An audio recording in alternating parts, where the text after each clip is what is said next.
What's going on, guys? Welcome back to United View. Hope everyone is doing very well. Welcome back to another Euro 2024 match view. Today, it is Spain versus Croatia. Yes, it's the second game of the day, actually.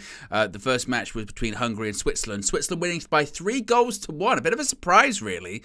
Many people were putting that Hungary were going to be, not like dark horses for the tournament or anything like that, but sort of a one to watch because they hadn't lost in ages, of course. When we played them 80 months ago or so, they absolutely smashed us 4-0 at Molineux. So people were looking at that, and I must say, I thought Switzerland were they were terrific. They were really, really good. So that was a really good game to watch. Last night, of course, we had Scotland just being absolutely demolished by Germany, which was. I was kind of thinking about that last night afterwards, and it was an interesting game, an enjoyable watch. Obviously, lots of goals, but it was an enjoyable watch in the sense of some of the stuff that Scotland were doing in that game was a madness. And here we are for the second game of the day, third game overall in the tournament, and probably the game of the day, one would think. Spain, Croatia, two big heavy hitters. Obviously, Spain, first team ever to do two European championships back-to-back in terms of winning, 2008 and 2012. I was watching the coverage, by the way. I was watching the coverage before I went live, and they went, of course, 12 years ago at Euro 2012. I gasped out loud. I actually gasped when they went 12 years ago. I went, sorry, 12 years ago. My God. But yes, that was around the time that Spain just dominated international football, around that sort of Euro 2008, 2010 World Cup, Euro 2012, that kind of time period. Oh, you just could not touch them at all. Croatia, of course, they're a team that it feels like this generation of Croatian players, it just won't go away. It will continue on. We'll get to the team news in just a second. You can see it on the sidebar. But they've got a vastly experienced team, certainly a very experienced midfield, which I'm very interested in seeing today. So there's plenty to discuss, to watch. Be sure to smash a like on the like button. Be sure to subscribe if you haven't. Bottom right-hand corner, the road to 170k continues. Let's get into the team news here. We can get that up on the screen. There you go. So they both actually play a similar formation, Spain and Croatia. Spain got Simon in goal, a back four, Carvajal, Nacho, Le Normand, Cucurella, which is quite an interesting one. Gary Neville was absolutely slaughtering him on the pre-match coverage on ITV, saying he was shocked that he was playing. A midfield of Pedri, Rodri and Ruiz. Lenny Yamal, lots of people interested in him, only 16 years old, which is incredible. Alvaro Morata up front, and Williams also too. It is funny, actually, when you talk about the Spanish team. As I said, for me, there was a period of time in international football where just nobody could get near Spain. I mean, the squad they had, not the team, the squad they had at one point was outrageous. I'm talking about those days of Xavi, Iniesta, Fabregas, Xabi Alonso, Fernando Torres, Gerard Piqué, Puyol, Jordi Alba, Casillas, De Gea. I mean, it can go on and on. Of all of Juan Mata was in that team, Santi Cazorla. I mean, they just had an embarrassment of riches. They had Costa up front too. It was just incredible, the team that they had at one point, and I'm probably missing out a bunch of players there too. And then you compare it to now, there's some decent players in there. Obviously, there's some experienced players in there, Carvajal, etc., Nacho, but it's not the Spain of, they mentioned it a decade ago or so, is it? It certainly isn't. But still, it's a team that, people have got expectation on. I mean, Spain, they get to the semi-finals last European Championships, I think so, didn't they?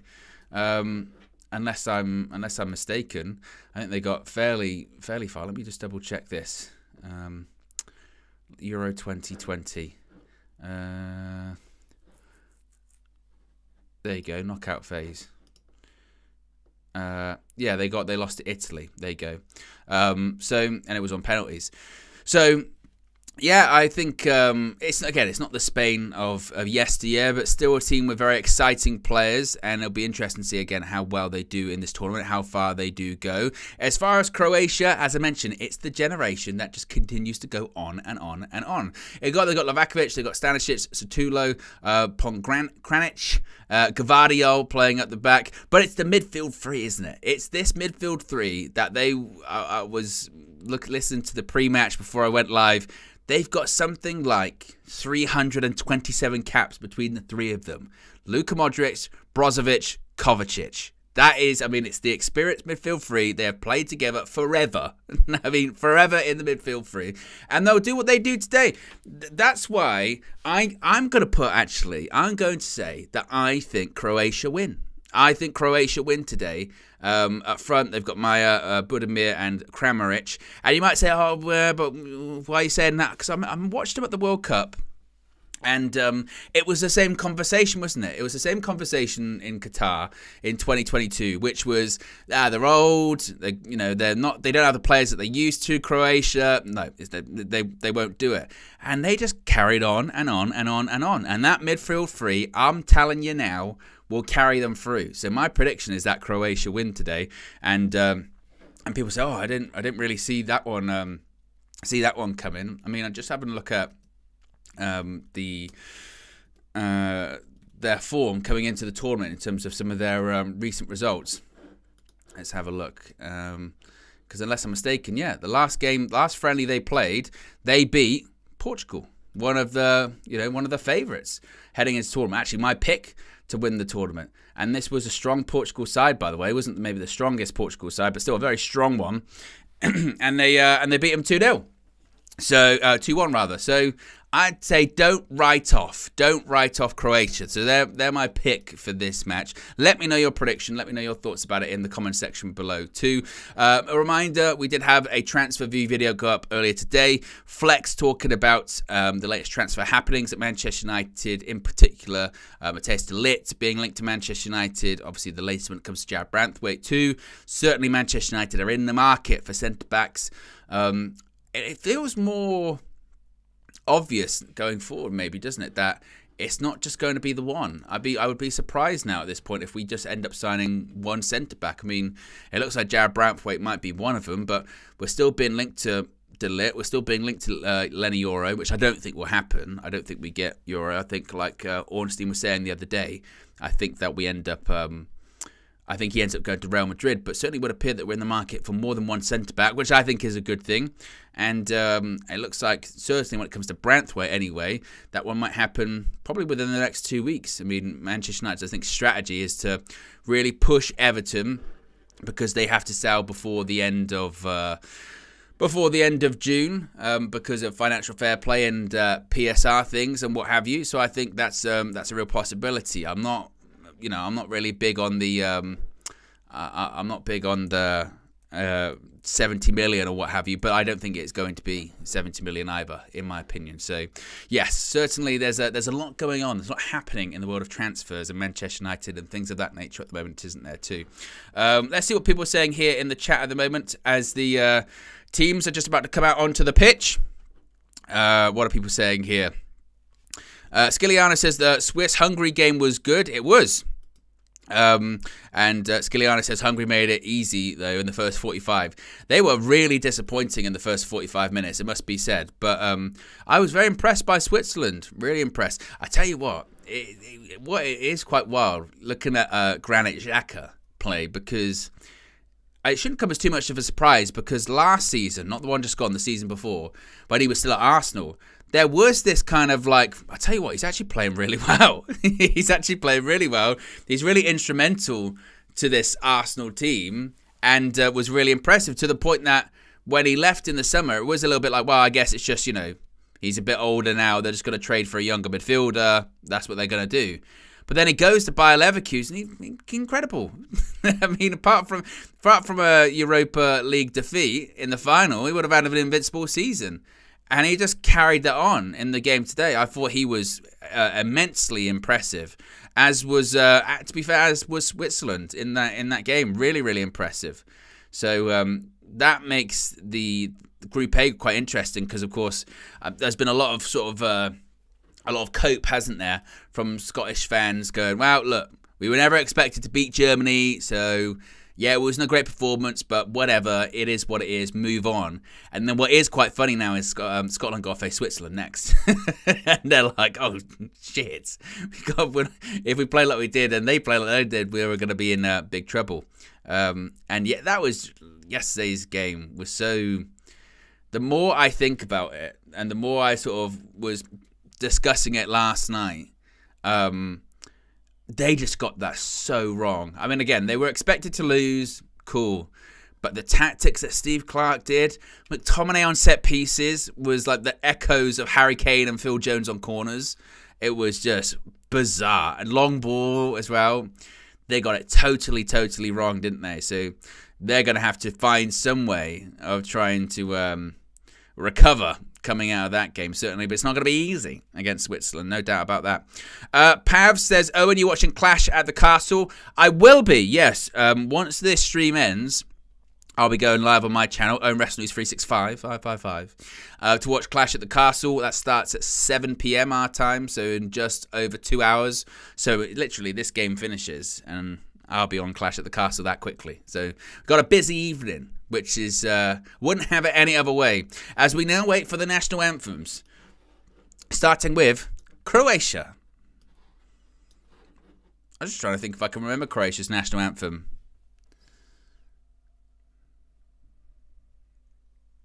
I always do a lot of judging on whether they sing, what's the noise like, what's the commitment to the national anthem like. There's a strong commitment with strong commitment by a lot of these players. Good singing, good atmosphere inside the stadium. I think this is in Berlin this evening, so the capital gets their first outing. You've got Perisic on the bench, still available for his country. Commitment. That's what I mean. I think that generation of Croatian players has just continued on and on. Luka Modric at the age of 38, still captain in his country, and will still be running the game today, one would think. I mean, make no mistake. I go back to watching them at the World Cup when I was doing these kind of streams, and the narrative surrounding them at the time then was, their players are old now. They're not all that, and they still got far.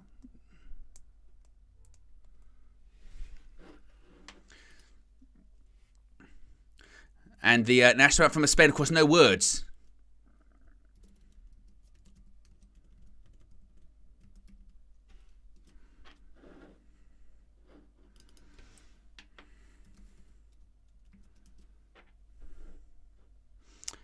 HJ says, I think Munich is the capital, not Berlin.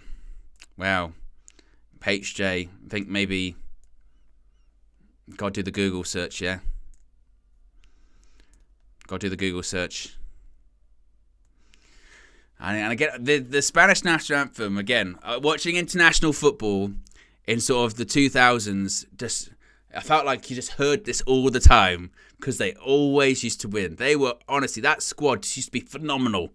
In fact, I think I'm going to do, let's have a look. Let's look at World Cup Final 2010. Let's see what Spain's squad was at the time. Because if I recall correctly, it was just ridiculous.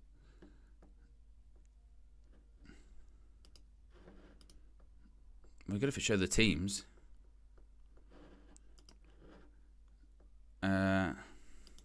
Details.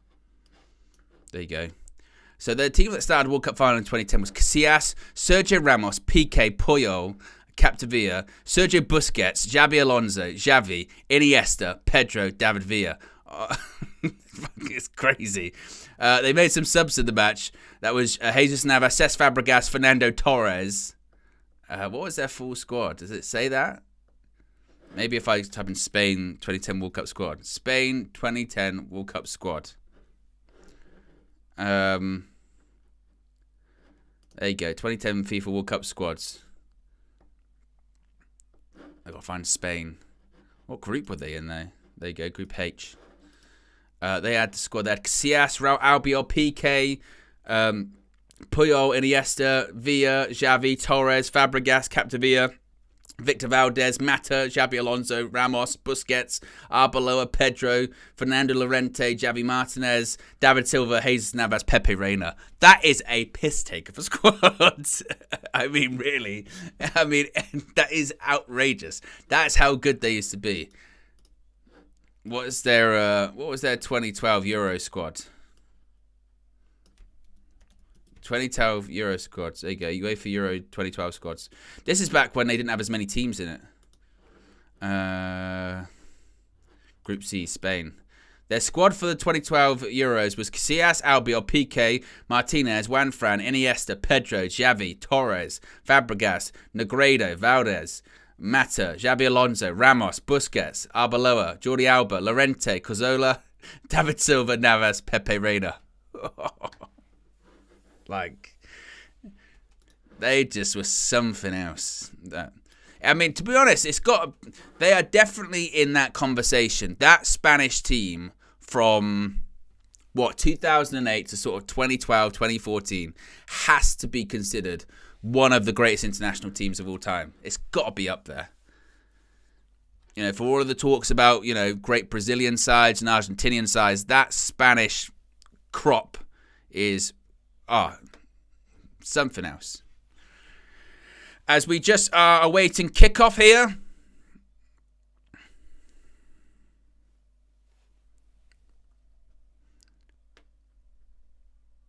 I think didn't Spain win the Nations League? Is that why they've got the badge on their chest too? 5, 4, 3, 2, 1. And we're off. We're off. The tournament will conclude in Berlin in a month's time at this very stadium. And now this is the first match to be taking place at the Stadium of the Euros. Spain versus Croatia.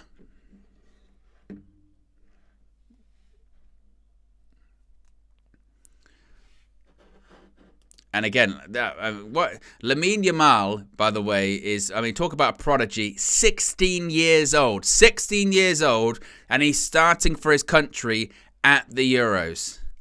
Incredible. Absolutely incredible, that is. And it'll be interesting to see what kind of tournament he has.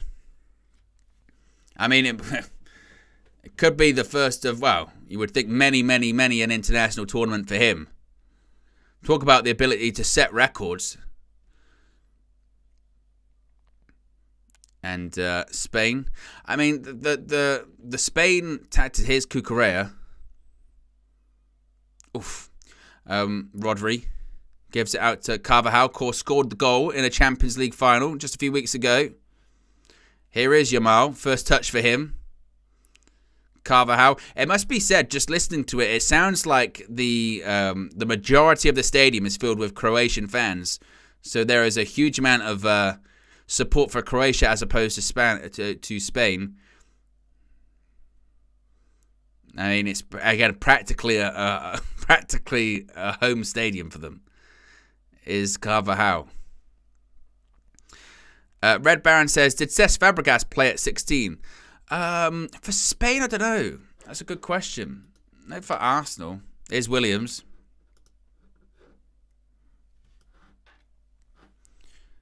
Croatia aimed to counter there, couldn't do it.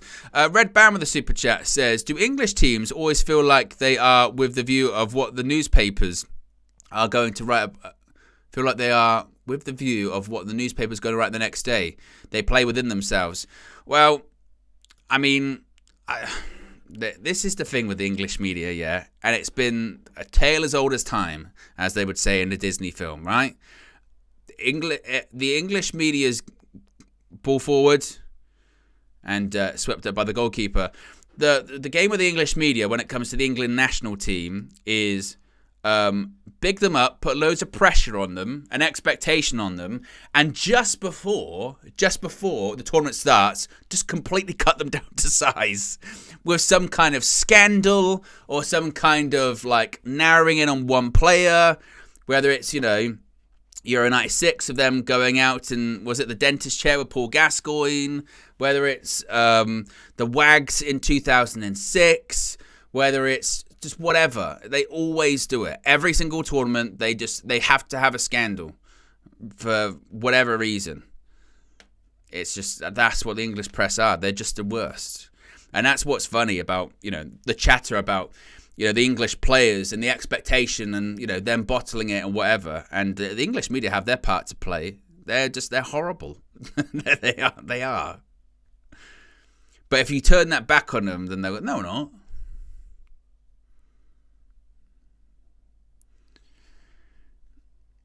As I got out for a throw, and it takes it quickly. Can't really see it. It's in the shadow. Good switch of play, that. Goes towards Gavadio, I think that was. And goes all the way back to Simon in goal. Cucurella. Here's Fabian Ruiz. Travels a little bit. Goes for a switch. All the way over to Yamal. See if he can do anything. Of course, Musiala was so impressive last night, speaking of young players. Edge of the box. Oh, through ball. Keeper's going to sweep up. I mean, I say, speaking of young players, Musiala, he's 5 years older than Lenny Yamal. That's how crazy it is. I mean, it can't be overstated about he's 16, Lamine Yamal, playing at the European Championships for his country.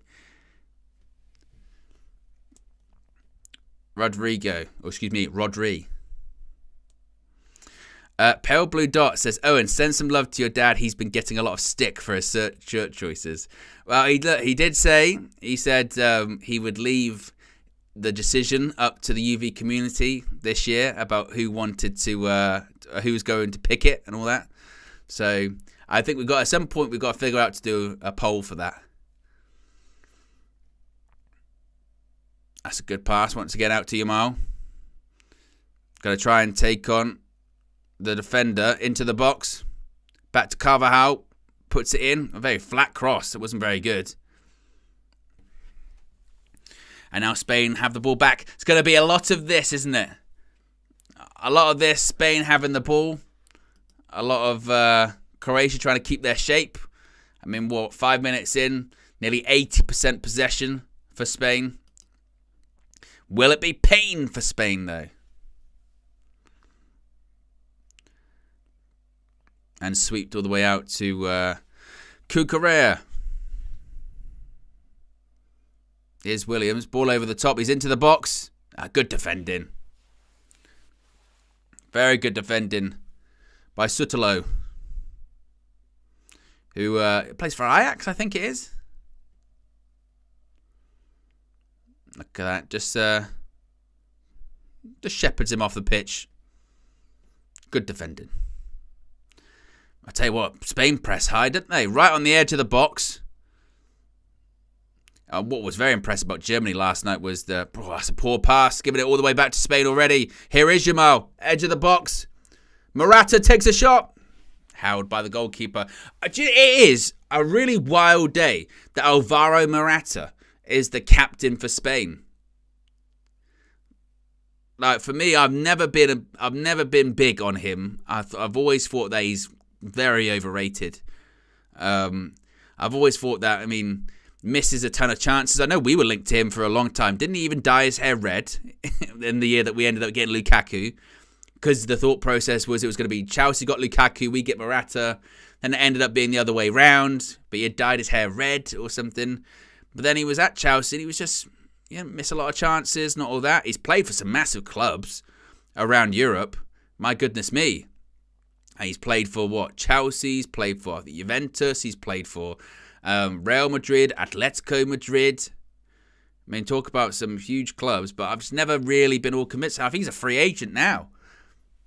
Could end up going to another club in the summer. Here is Morata once again. Flicks it back. Loses the ball. And that goes out for a throw into Spain. But a lot of ball.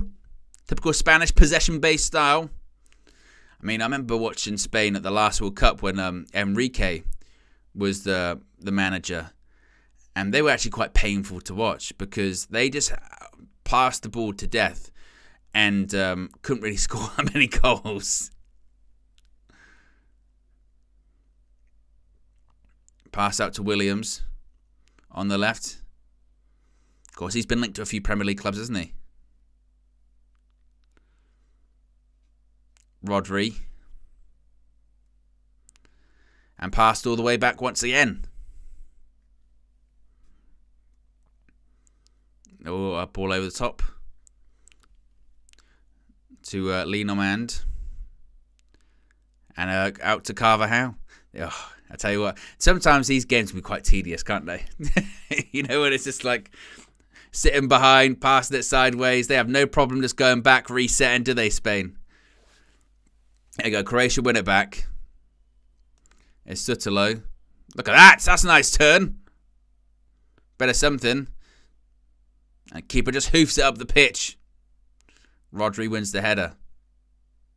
I mean, again, that press by Spain is unbelievably intense. I mean, looks like Croatia not really sure what to do. Oh, bit of a kick that. Who was on the receiving end of that? Was that Morata? I think it might have been. Yeah, it was. My Style of Us says, free agent worth a punt at United. I don't. Let's be honest. It's the transfer window. We could absolutely end up getting linked to him.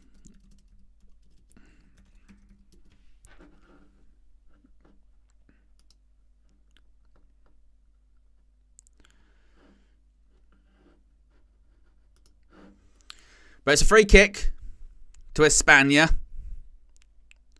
who's standing over it. I think it's Williams. Yeah, Williams stands over it. And Yamal.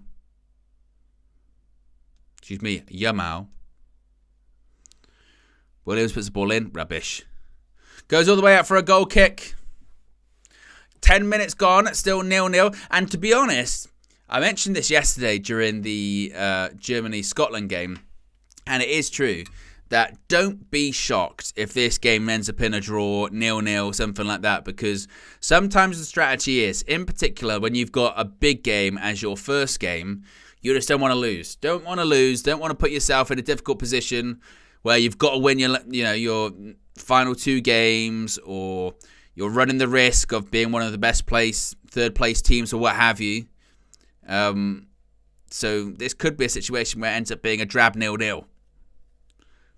Which, if that is the case, could be in for a long 90 minutes.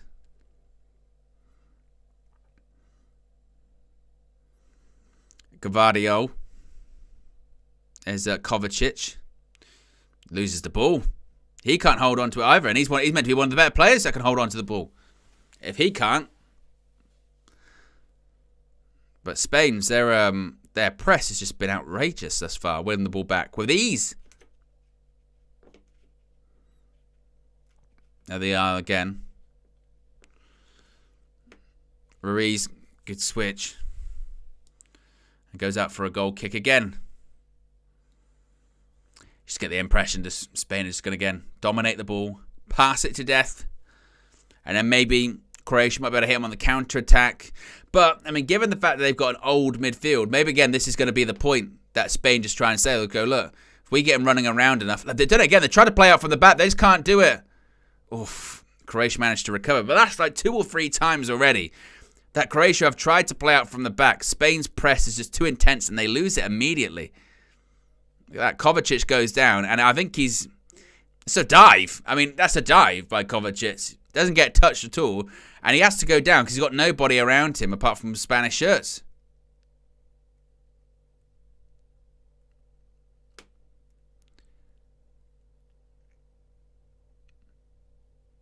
Kramaric.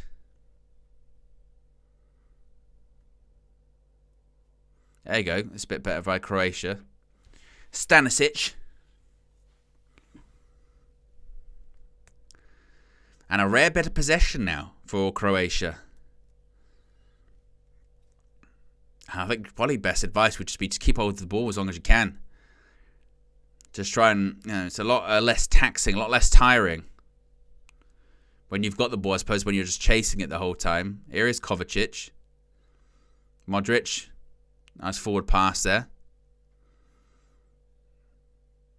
There's Modric again. I might be rethinking my Croatia prediction, Just seeing how Spain have played. But I'm going to stick with it. Switch. Gavardio. Wasn't the best touch. Goes out for a goal kick to Spain. After all that, leads to nothing. Good defending by Spain. I mean, it was a bit better. At least they were, just playing the ball a bit more. Gvardio's an interesting one too. I mean, he started to play much better towards the end of the season with Manchester City. Pep was playing him like a bit like today, playing as a fullback as opposed to a centre-back. But I remember going back to that World Cup in 2022, the discussion wasn't it, that Gvardio, he was going to be the next big sort of centre-back of the generation kind of thing. You know, €100 million player, strong links. And it must be said, I thought he was okay, but I think that I don't know if I rate him €100 million or something like that. How much was his actual price in the end? Gvardiol price, €90 million. There you go. Yamal. Yeah, I was trying to go through a couple of players and then just kind of fizzled into nothing. Okay, I just completely scuffed it. Yeah, nothing really happened there with Yamal. That's going to go out for another goal kick. Nearly 15 minutes gone, still 0-0. No real key big chances yet. No real big saves or anything like that. Zlatko Dalic, the head coach by Croatia. I mean, Croatia manager has taken them to a World Cup final. There you go, ball over the top. They might be in behind here. Simon's come out. Sweeper keeper. Heads it out, but nearly. Was nearly in for a second there, Croatia. They've got to take the throw in quickly. What are they looking for? Going to travel with it. Reverse pass. Is that going to be a Croatia throw in? It is. I mean, is it written? Luka Modric playing in Spain is going to be the difference today. Perhaps, perhaps not. And now Croatia with the ball again. But it does feel like it's a game that needs to be sort of sparked into life a little bit. But I don't know, again, if that's just how Spain play. You know, sometimes it's interesting, isn't it? The sort of possession-based model of football. One of the complaints that some people have is that it can be quite boring. You know what I mean? Which I understand that. But if it's right, if you've got the right players for it, unbelievably effective. That's a good pass. Kovacic in the centre circle. Who's he going to pass it to? Pass it out wide. Maybe Croatia starting just to grow into the game just a little bit, just a smidge. Holding on to the ball. That's a bit better. That's better play. Travelling with it. That's got to be a foul. Cucurella. I'm not convinced by Cucurella either. He's another one that the more you watch him, the price that Chelsea ended up paying for him from Brighton is just kind of crazy, isn't it? It's. I mean, what was that? Was that 60 million? Cucurella price, £60 million for Cucurella. Not convinced. I mean, we were going to get him on loan last season, weren't we? And that looked like that was definitely going to happen. I mean, for a loan signing in Manchester United, I wouldn't have been against that. 60 million quid. And then they ended up playing in the Carabao Cup, and it was like, well, we're not going to play him. We're not going to get him anymore. We ended up getting, as KG would say, Regulion instead. Luka Modric is going to stand over this free kick. This is a chance. Modric delivery. Is it going to be picture perfect? Oh, stutters, stops. Oh, stops again. There's a couple. Whips it in. After all that, doesn't even beat the wall.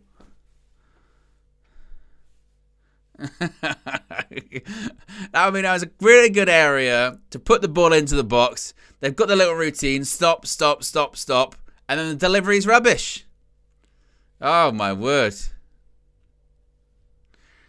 I mean, I think Luka Modric gave him a bit of a dirty look there, as if to say, right, I gave you that one. Next time, you're not taking it. Croatia still have the ball, though. Oof. Did that go off? I think it did, yeah. It's a Spain throw-in. That's got to be so frustrating, isn't it? If you're a defender, you've run up, you're into the box, you're trying to lose your man, trying to make sure you get a bit of space if the ball in's good, and then the ball in's absolutely rubbish.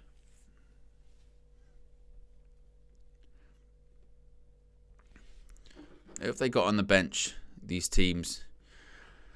On the bench for Spain, got David Raya, Joselu, Dani Olmo, Ferran Torres, Grimaldo.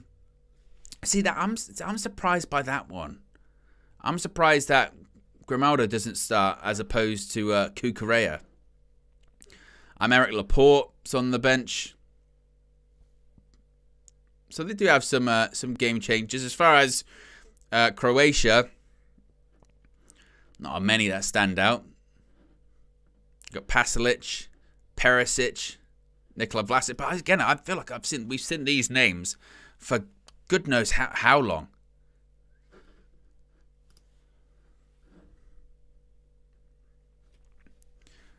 That's a free kick to Spain. Was it a foul on the Croatian player? I think it was on a Pong Granic. Yeah, these pronunciations got to be very challenging, but that's why I like doing them. And to be fair, that's when you do stuff like this, you do realise, attempts a reverse pass, and it's just swept up by Le Normand. That's another one I struggle with. It's going to be a throw taken by Gavadio.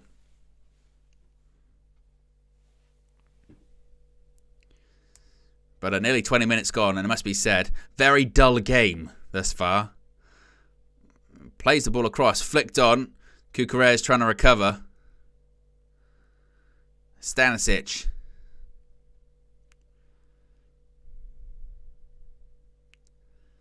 And goes all the way back to the Croatia goalkeeper. I mean, you're looking at this one already going, if there is a goal, maybe this will be a 1-0 game. That's a good switch of play to Gavadio. Puts it out to Kovacic. I mean, Croatia now has got back into the game a little bit more because, again, they were for a while just barely touching the ball at all. Now, I mean, for the first 10-15 minutes, it was like 80% possession. Now, it's actually 50-50, which is quite surprising. Spain haven't really created all that much, have they, either? That press has died off massively. It's like Manchester United. They've got the 15-minute press too. Space in between. That's a good pass. Great pass. Ooh. Simon just manages to sweep that one up too. Look at that. Who was that? Was that Modric with the pass through?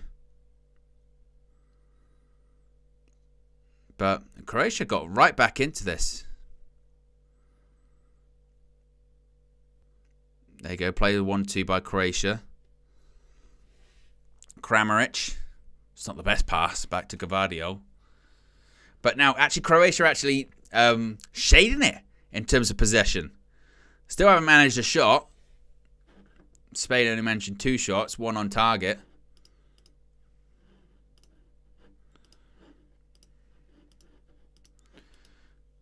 Whipped in, header. Oh, that's going to count.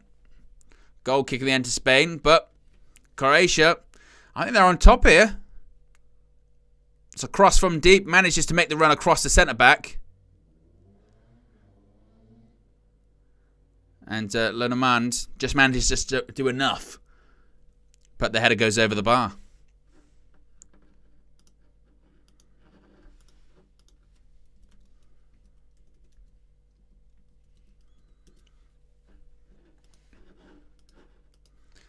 Spain trying to play out for the back now, making a bit of a mess of it. Ends up with a goal kick. So now, not only are Croatia actually dominating the possession, but now their press is even better than Spain too. What's happened?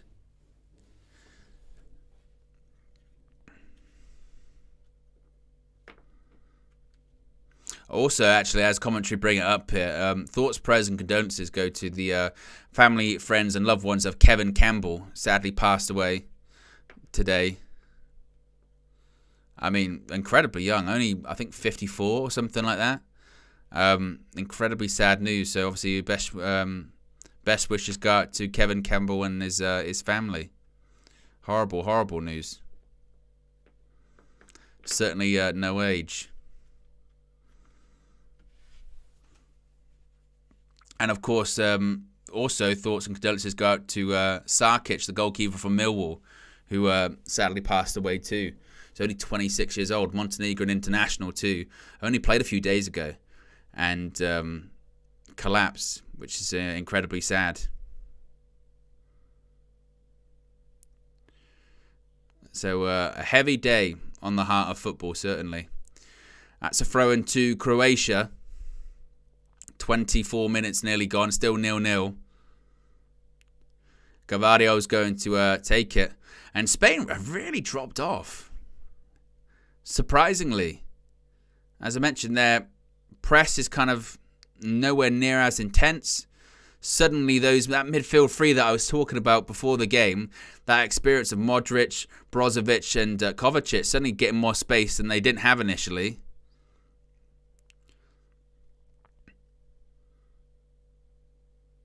And now a bit on top here. Ball goes all the way back to the Croatian goalkeeper, goes long. Oh, win header, great header that was by Budimir. Did the ref give a free kick for it? Maybe so.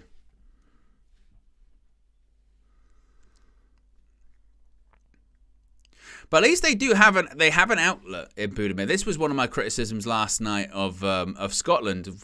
When they were going long, they just had no outlet. They were going long to Che Adams, who was not a tall player or anything like that. Budimir, at least looking here, 6'3", he's a tall guy. Also plays in Spain, plays for Osasuna, so he's very familiar, I'm sure, with quite a few of these Spanish players. But at least they do have that outlet. And of course, they can go to someone like Kramaric. And then you don't have to worry about the ball playing abilities of the midfield three.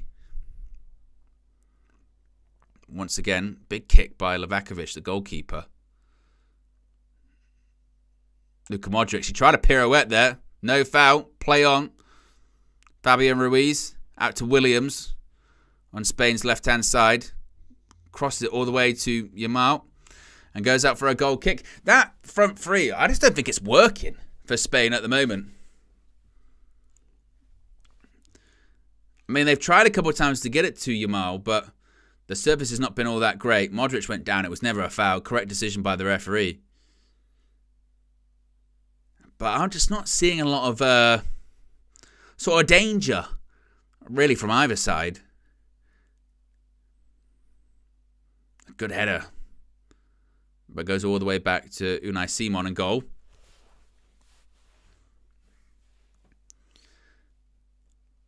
And this game needs a goal, doesn't it? It really, really does. Need a goal. Just for something. Something.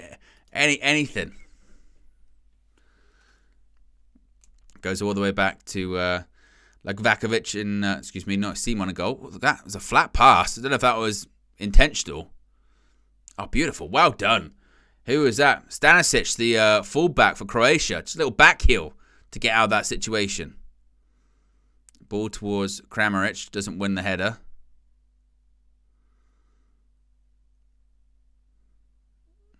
And now Croatia have the ball back. Passing it between the centre-backs.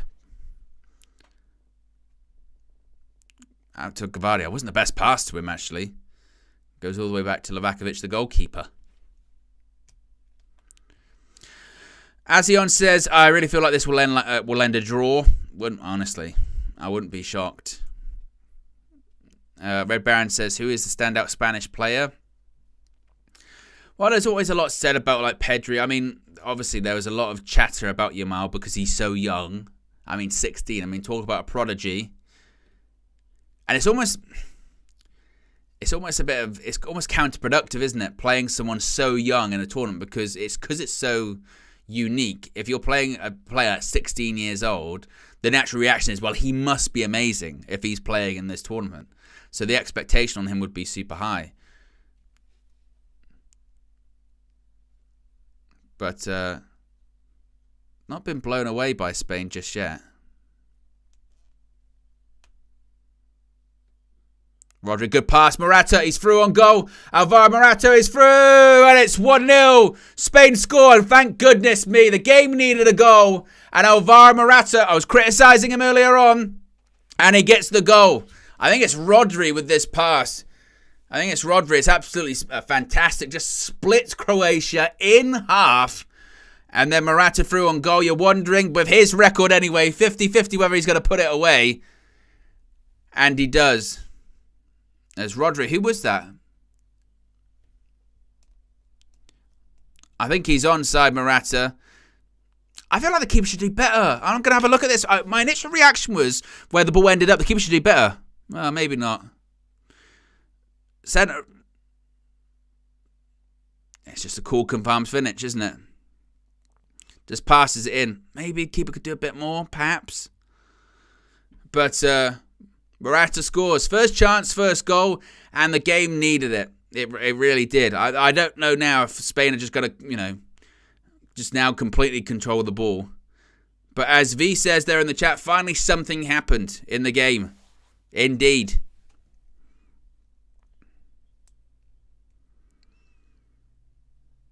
I wish they said who did the pass. I don't think it was Rodri. But it was just a straight pass through the middle of the pitch. Puts through Alvaro Morata. Side foots it past Livakovic. 1-0.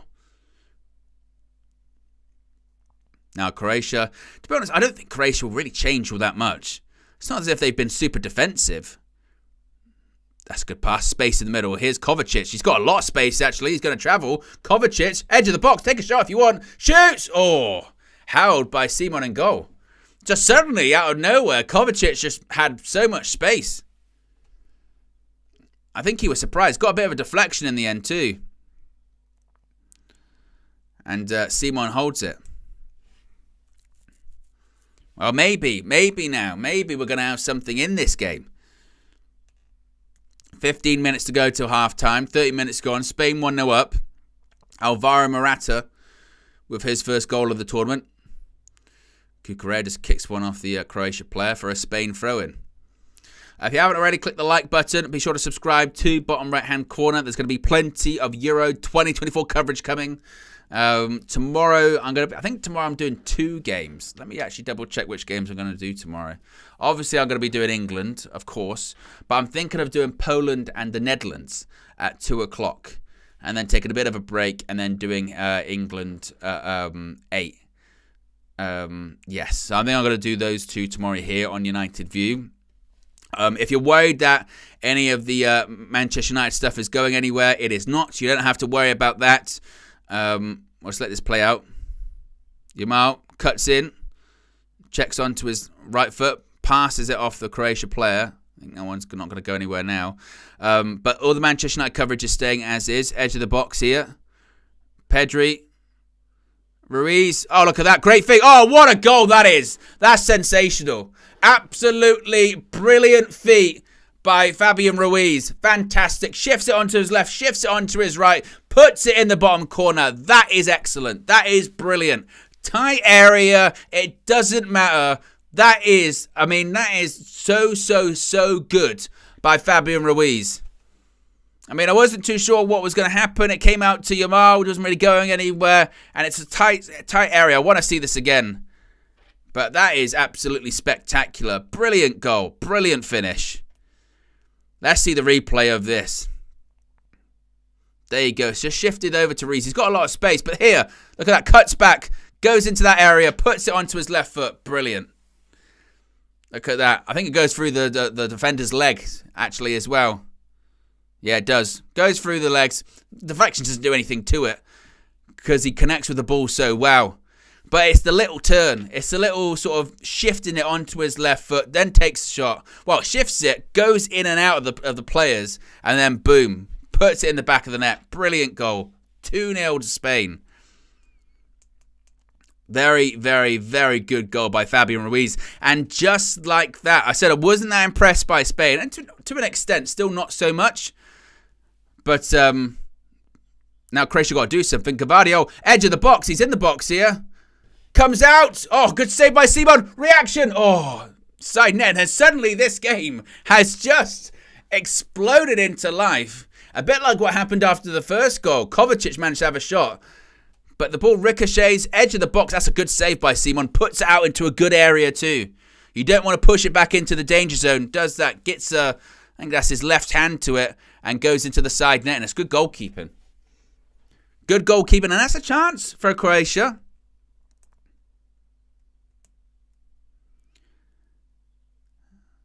I mean, so much for this is going to be 0-0, nothing's going to happen.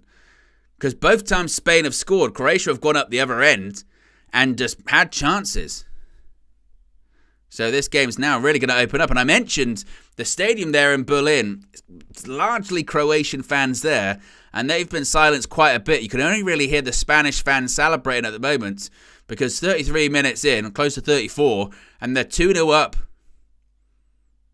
Goals by Morata and Ruiz. A brilliant goal by Ruiz. And it's not as if Croatia haven't had the opportunity to respond. Unai Simon made a couple of good saves. There's a player down at the moment. I think it's Pedri that's down.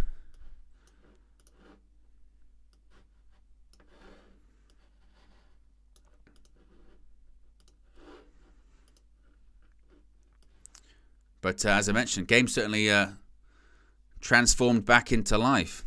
And that's gone out for a corner ball to Spain.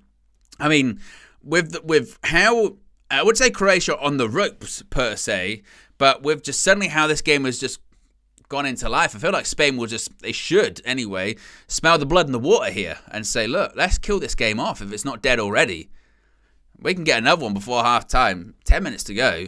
This one can be game over. That's all she wrote. And Carvajal's in the box. Who's going to take it? Camera's on Ruiz. Rodri.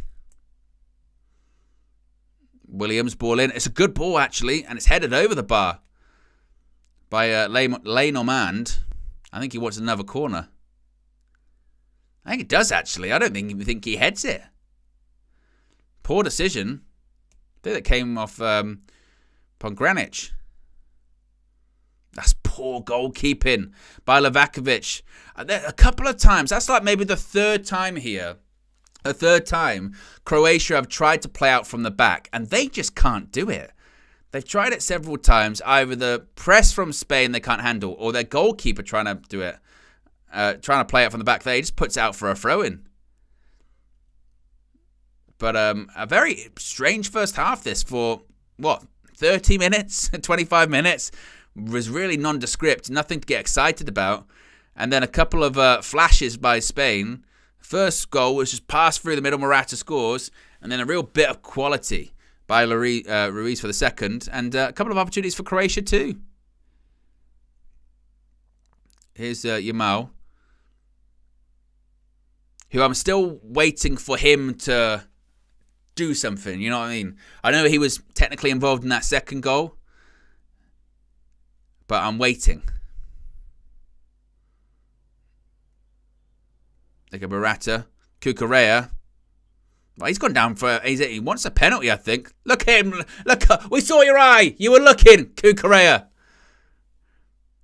Look, as Morata just sets him. That's not a penalty. No.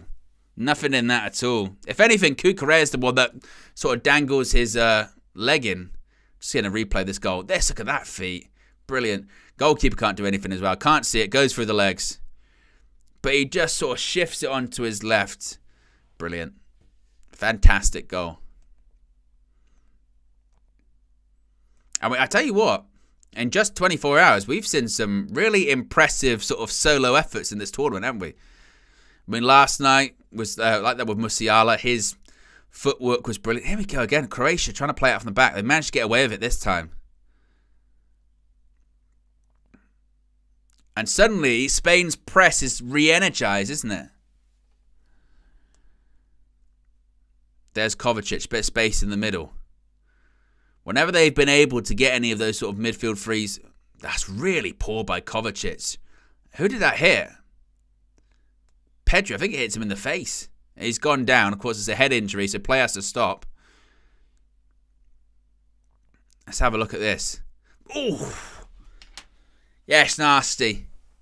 Oh.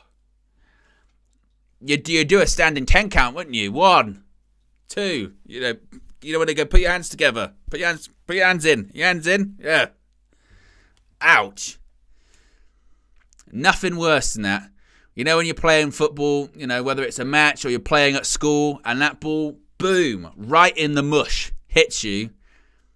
You feel like you've been disfigured, don't you, really? You're like, you start going like this, going, please, my nose still be there, not on the other side of my face. My eyes there. I think I'm okay. I think I'm good. Oh, it's the worst.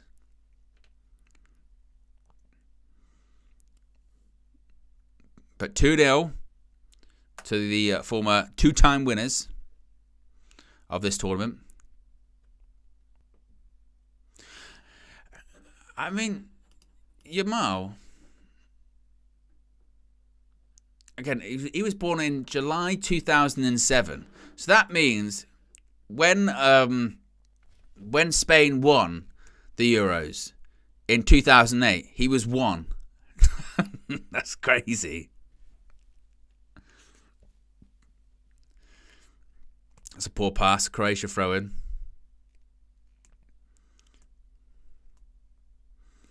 A lot of people saying about Alvaro Morata that they want him. Again, I think I'm pretty sure he's a free agent, isn't he? His contract expiring. I wouldn't. No, thank you. I'm not. Not for me. Morata, free agent. I think he is, unless I'm mistaken. Or am I wrong?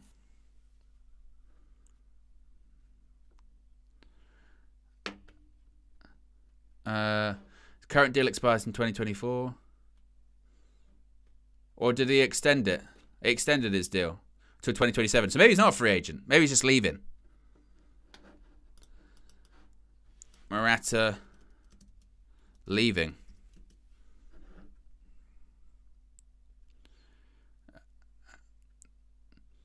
There you go. Morata sees himself leaving Atletico Madrid. So maybe he's not a free agent. Maybe he's just leaving. I think I saw one of those. That's the problem with some of those Romano tweets. I've seen him say Alvaro Morata. So I just assume he's leaving. Where are we at here? If you haven't already, click the like button. Be sure to subscribe to bottom right-hand corner. You know what to do. Oh, here we go. This is a bit of an opportunity for Croatia. Pull back. Kramaric, play on. Ball across goal. Gavadio. Oh! How did that not go in? Oh, it goes across goal. Gavadio puts it back across goal, and it just needs a touch. That's all it needs. Look at this, Gavadio. I tell you what, I think does Simon get a touch to it? Let's have a look at this. He must. I think he does. I think the keeper gets a touch to that. Lee Dixon's on commentary saying that the keeper doesn't touch it. I think he does. But that's what? 2 or 3 chances Croatia have had in this half. So it's not as if it's been total domination. You might think that looking at the scoreline, you go 2-0, Spain have been all over this, but that's not really the case. That's a Croatia throw-in.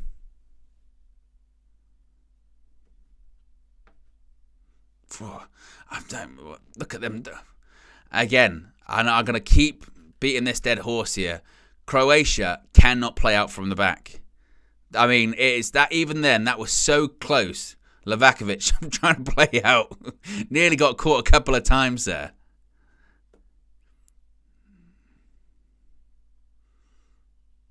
Modric, just a little dink over the top.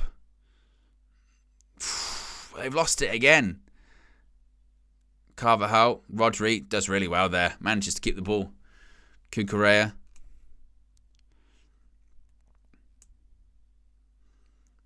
So, and this would be why, like I said, I think that when you're talking about the favourites for this tournament, you probably will say Spain's in that sort of category under those sort of top favourites. Just because, despite the fact that they're 2-0 up, you would say, well, it's not as if Croatia haven't been able to create some chances. Like, there are definitely vulnerabilities there with Spain.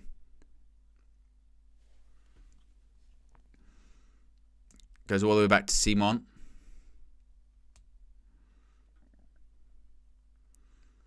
As we are about, 2 minutes left plus stoppage time.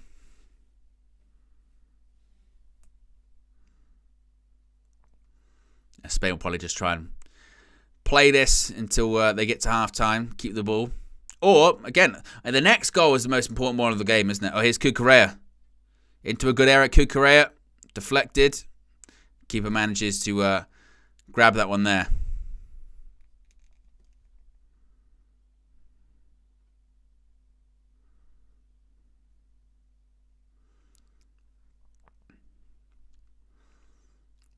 There you go. In those cases there where you see Croatia, when the press isn't that intense, they're all right. But they just play themselves into trouble.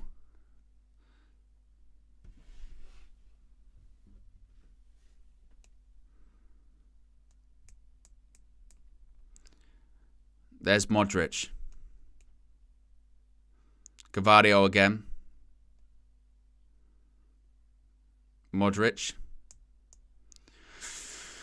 Red Baron says, Owen, they have to play out from the back. They have to invite the pressure so they can get behind. I mean, it's not as if I'm saying that they shouldn't be playing out from the back entirely. It's more the case of, in those sort of circumstances, they've got people there that I don't think can do it. That's a shot. Oh, goes past. Lavakovic looks really uncomfortable, their goalkeeper, doing it. I mean, if they can play out the back as long as they're playing it fairly simple, fairly direct. At points they're overplaying it. That's the problem. So it's not necessarily a case of don't do it. It's just a case that they can't do it very well. Or if that's the game plan, have people that you think can do it.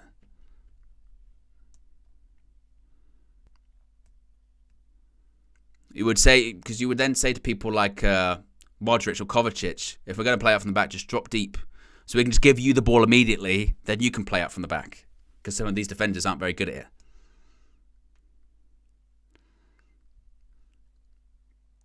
Ball up in the air. Headed down. There's Kovacic.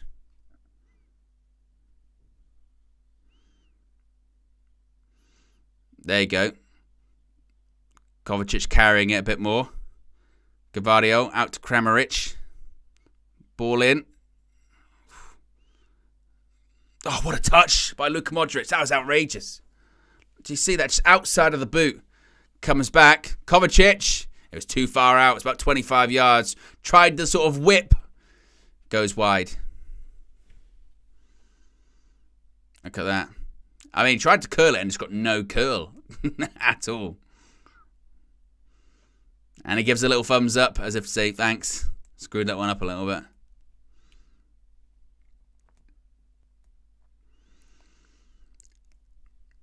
Simon to take the goal kick as we enter the final 60 seconds of the first half.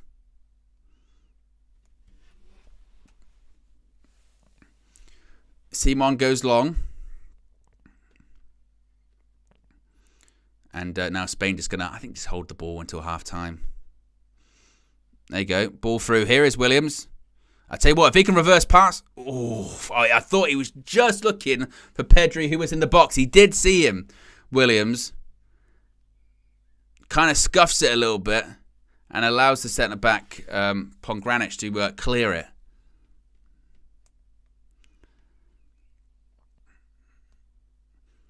And now it's going to be corner ball.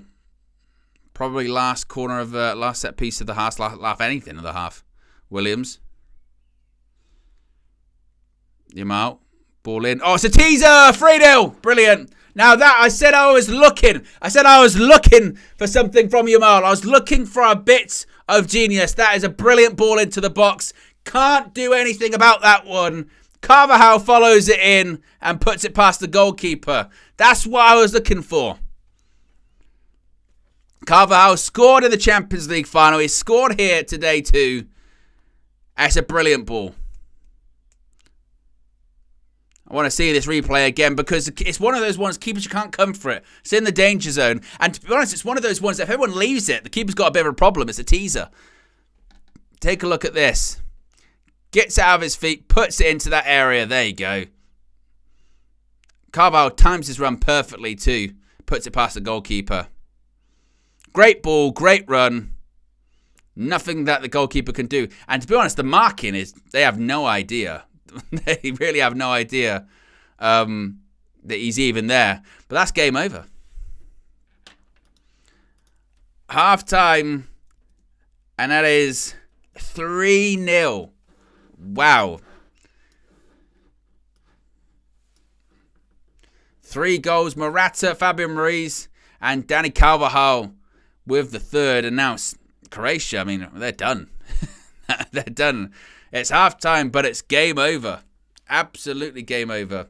And what a strange first half as well. For, 25 minutes we said about how boring the game is, and it's just side-to-side possession a little bit from Spain. Croatia get back into it, and then seemingly out of nothing, they get that first goal, and just feels like these goals have just kind of come out of nothing each time. But now, I don't see Croatia getting back into this one at all. I don't think they've got enough. I mean, I think if Croatia were going to win this game, it might have been like a 1-0 kind of thing, but they just don't have that kind of threat, do they? They've had a couple of chances. They've had some chances, but it feels like, once again, if anyone's going to score in this game from Croatia, it's then that midfield three. Kovacic's had a couple of shots. Modric could do something a bit special, maybe. But that front three, Kramaric, Budimir, Meyer, they've not been really all that involved at all. Gvardiol, he's had an opportunity to put it across goal. They could have touched it in maybe for a goal there, but that's really it for Croatia. Whereas Spain, as much as, again, sometimes they sort of play in waves, don't they? They sort of play in waves a little bit where, nothing really happens for 10 minutes, 15 minutes, and then boom, they can just come to life. And I said I was waiting for something from Yamal. I said, I'm 16 years old, of course. Lots of people are going to be chatting about him. Lots of people are going to be looking at him. Prodigy, you're starting at the Euros at such a young age. What are you going to do? Had a couple of times where he tried to go past some players, didn't really work out. That ball into the box for the last one, that's the little bit. That's the little bit of magic. It's a great run by Carvajal. The goal by Ruiz was brilliant, fantastic feat. Shifting it onto, he cuts back, goes past one player, shifts it onto his left foot, through the legs of the player. Goal. And that's it. I mean, it's half time, but it's game over. Absolutely game over. And once again, it must be said, in this tournament, goals are flying, aren't they? They really, really are. Last night we had 6 goals with Germany's 5-1 win over Scotland. Earlier today, in the first game of the day, was it 3-1? We had 4 goals. We've already had 3 goals here at half-time. And now Spain have the opportunity to, they're already making a bit of a statement, aren't they? 3-0 against Croatia. That's no mean feat. But this is, what's interesting with Croatia too? And I'll be interested to know what you guys think about this in the chat. Despite them being 3-0 down, they'll still get through to the next stage, I think. What's their group? Euro 2024 groups. Let's have a look at the groups and standing. Who else is in their group? Albania and Italy, but of course you've got best third place teams can go through. How many of them? I'm not sure. But you may be looking at this group. Depends what happens later on, of course. But you might say, okay, well, Spain, maybe they top it, or Italy top it. And then maybe Croatia come third, but they still go through.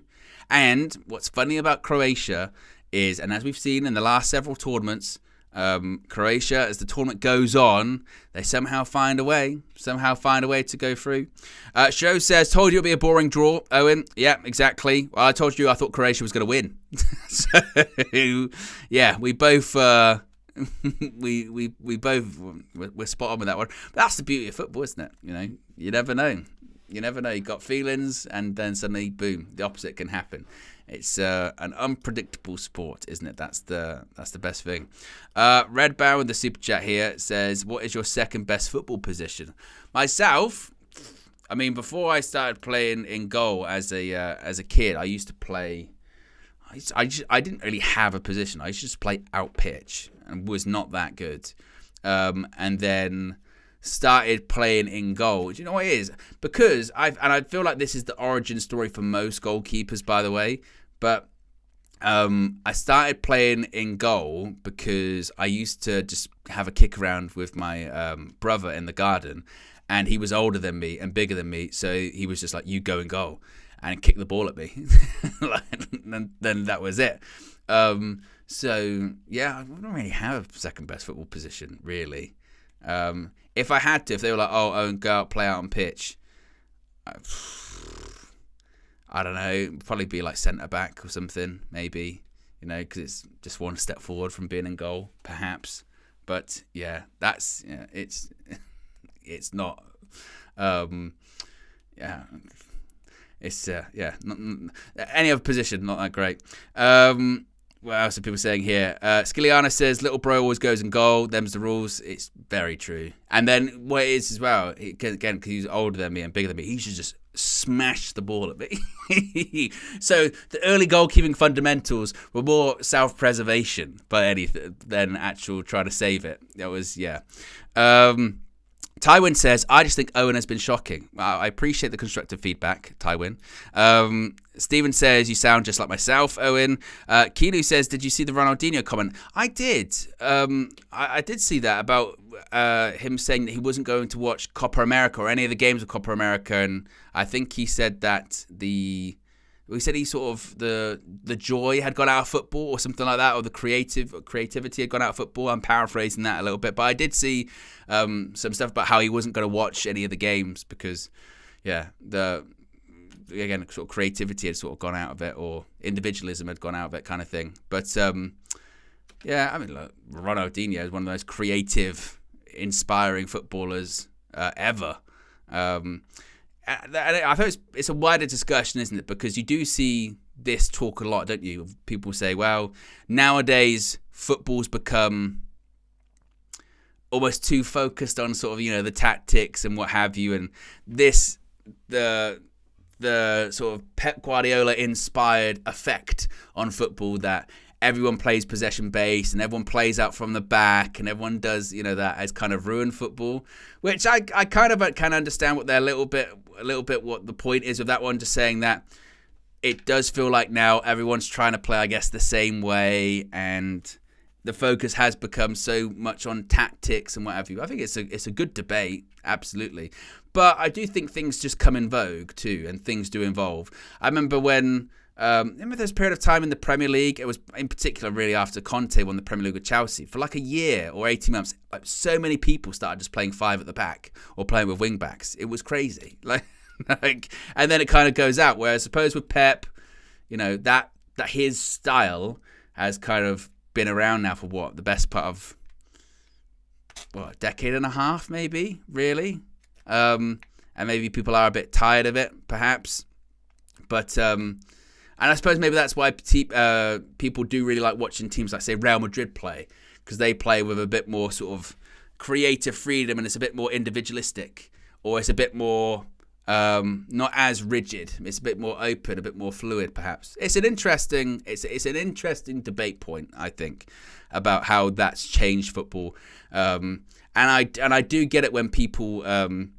Because I heard Gary Neville say it before this game started, when he was talking about, we've got to thank Pep Guardiola for his effect or influence on football. And some people kind of roll their eyes at that, don't they? Because that kind of football's really not for them. But yeah, again, it's a very interesting debate point, and I can understand Ronaldinho's point of view when it comes to that. Absolutely.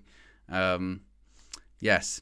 What is crazy, I must say, is like, when you watch, I don't know, like a League 2 side or a League 1 side, and they're, trying to play Pep style football, play out from the back and all that kind of stuff, and you're just like, why?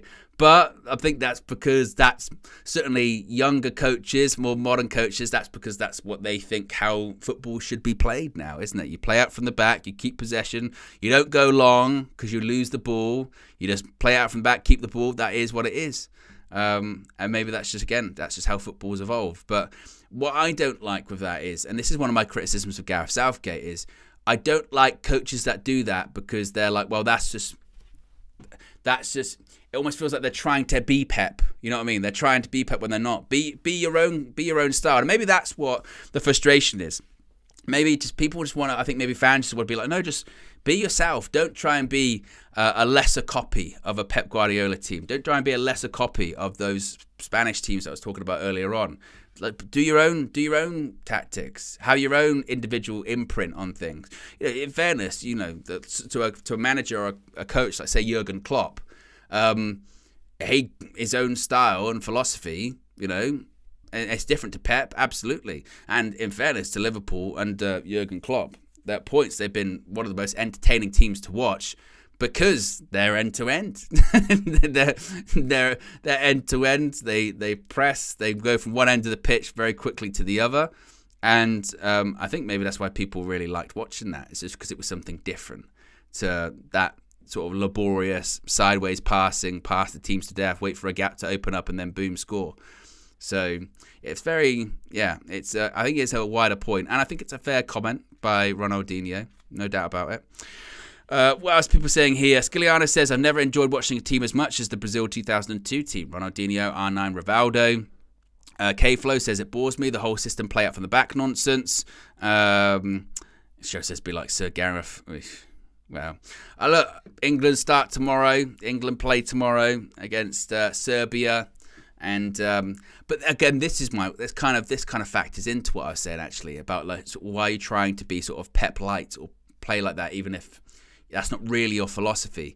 So it looks like Trent Alexander-Arnold is going to be playing in midfield tomorrow, and I do look at that and I just go, and I suppose the reason that he's playing there in midfield is just because he's got a good range of passing and he's a good sort of technical player. But really, it's like, if I was, put it this way, if I was a midfielder and I was called up to the England squad and I'm not playing, I'm on the bench, and I'm seeing a right back play in midfield, I'd be a little bit pissed off with that. I'd be like, really? You're telling me that this guy plays at right back for his club? I know he's played in midfield a couple of times for Liverpool, but I'd be like, why can't I play midfield? That's my position. That's what it is. And I think you'll get away with it in the group stages, maybe against lesser sides, but there's no way in like the knockout stages he would persist with Trent Alexander-Arnold midfield. That's just not a chance. And particularly against a good team, but even against like just a half-decent team, no way. Because there was no balance, there's no familiarity with that. And that's what I look at and I go, are you just tinkering with things for the sake of tinkering things there? Are you just trying to seem, a step ahead of the curve? Is that really what we're doing? The actual proper progressive managers would have Trent at right back, and then it's like, well, he'll just join in with the people in midfield, and because we've got so much of the ball and we're dominating the game so much that other team that we're playing so far packed in their own half that it doesn't really matter. That's what it should really be, And then you should have, the other people there in midfield like, your Rice, Kobbie Mainoo, Bellingham, Foden dropping in from out wide. That's what it should really be. It doesn't need to shoot. Why shoehorning Trent into midfield for that? That to me makes no sense. And again, I just don't see it as. I don't see that as you're going to do that going throughout the tournament. I think for me, going through the tournament, I think you should have your 11, and then in an ideal world, you try and keep that same 11 as much as possible, and you bring in a couple of extra players. But I'm not certain. I'm not sure about it. It's Pelt says Kyle Walker's too good to be dropped, though. Well, and in fact, but that's what I mean by shoehorning Trent into the side. Are we really doing that? Trent's so good that we've got to get him into the midfield. We've got to get him into the side somehow, some way. So he's got to go in midfield. It might just be one of those ones where it's very unfortunate. It just so happens that the other person in my position is really, really good and indispensable to the team. It is what it is. And that's why you've got a squad. I'm not certain about that one. I think it'll work against Serbia. It'll work against other teams. Work against Slovenia, Denmark. Yeah, but going forward, once you get into the knockout stages, I don't know about that. I'd have big reservations. But maybe Gareth won't do that. I don't know. But yes, we'll hope for something positive tomorrow, because it can't be understated, can it? That that game against Iceland, my God, my God, it was. Oof. Yeah. Skiliana says England have always tried to play their best 11 instead of their best players for the position. That's why Scholes played at the left wing. Well, again, and that's my point for not having Trent be in midfield. Have the best. What I mean by the best 11 is the best 11 with the players that fit into those active roles, as opposed to shoehorning people in. But I mean, we should top that group. We should. I mean, if we don't, then I think we're completely screwed, because obviously then we'll get a difficult draw, and I think then we'll be out. Because once we play a good team or a well-coached team, then I think then we're out. So I mentioned before, not to be too overly negative, but I can understand the narrative of England should be heavy favourites, or be strong favourites for this tournament, because they mentioned it the other day that, you've got this team that's got the European Golden Boot winner or something in Harry Kane. You've got the Premier League Player of the Year in Phil Foden. You've got Real Madrid's Player of the Year in Jude Bellingham. So this is a really strong side. But I don't know. I got massive reservations about the manager, and I got massive reservations actually about the defence. That defence does really worry me for England. So I don't see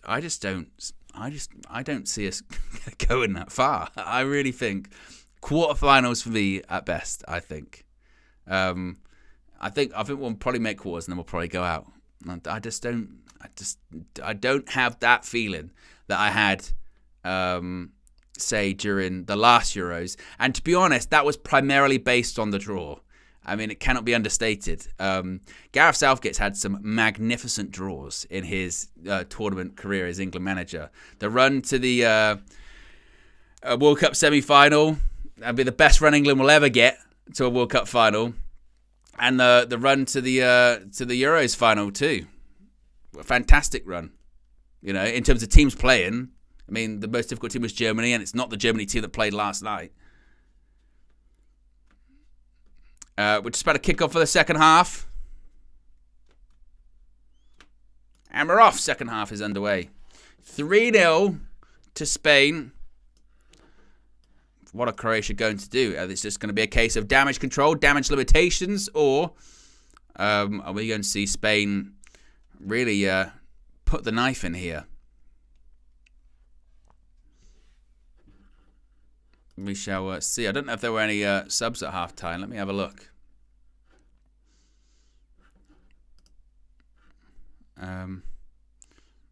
Don't think so.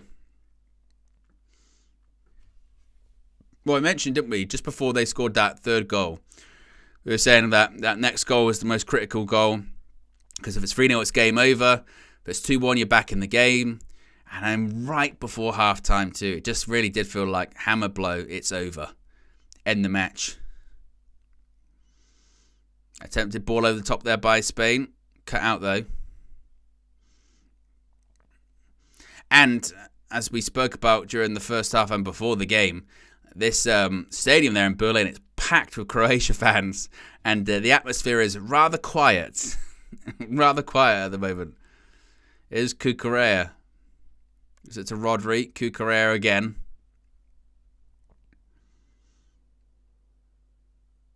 Cucurella goes all the way back to Simon in goal.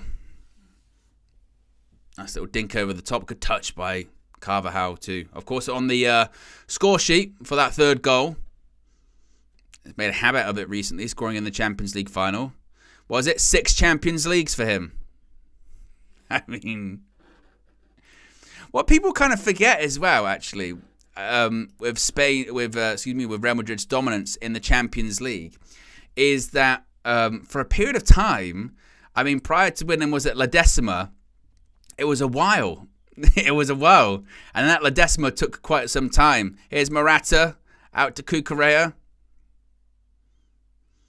and Ruiz loses the ball.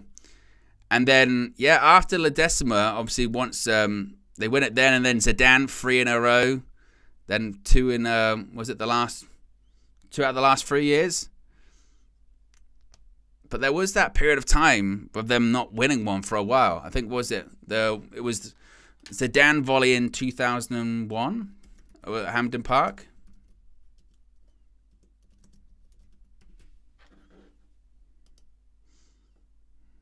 Or was it 2002? 2002. And then, they had to wait all that time for La Decima.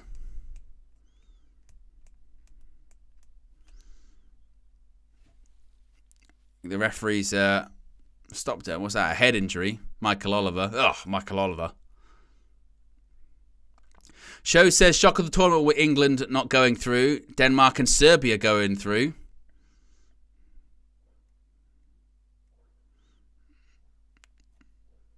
Carvajal would get a bit of an elbow to the head, perhaps. And Michael Oliver stops play for the head injury. Skiliano says, I got a lot of respect for Scotland supporters. Could hear them singing Flower of Scotland even when they were 4-1 down. Well, they when they did get their own goal yesterday, they went crazy, didn't they? And then, of course, Germany scored right afterwards, and then they kind of had to shut up a little bit. But it was curious the fallout of that yesterday with Scotland, because again, the expectation was that they were going to lose, and I don't think any of the Scottish fans had a problem with them losing the game. But it was the manner of what happened to them yesterday. They got humiliated, and Steve Clark got a lot wrong in that one. Stanisic goes all the way back to the goalkeeper. Livakovic pumps one up the pitch. Good career wins that header that time. Heavy touch by Croatia, and that's a free kick to Spain. And this is what I mean. They just, when they're trying to play it like that, they just look so clunky.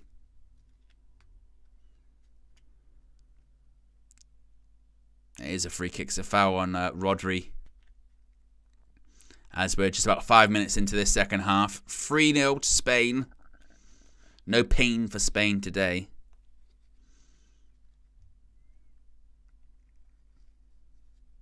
All the way back to Simon. He's a good goalkeeper. He's been quite impressive. Good with his feet. Oh, that's poor by Ruiz. Gets that wrong completely. Here's Modric. Good pass outside the boot. Into the box here. Cuts back. Goes down. There's Gavardio with a shot. It was blocked. Goes out for a throw-in. I tell you what, that pass by Modric, wasn't it? Just outside of the boot. And this would be if they're going to get anything out of this game, which I just cannot see Croatia, they would have to score, pretty much now, you would think, just to inspire something. Whether or not they will, I don't know.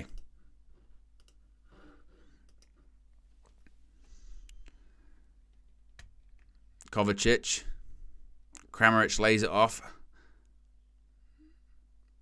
But now Spain back in their shape.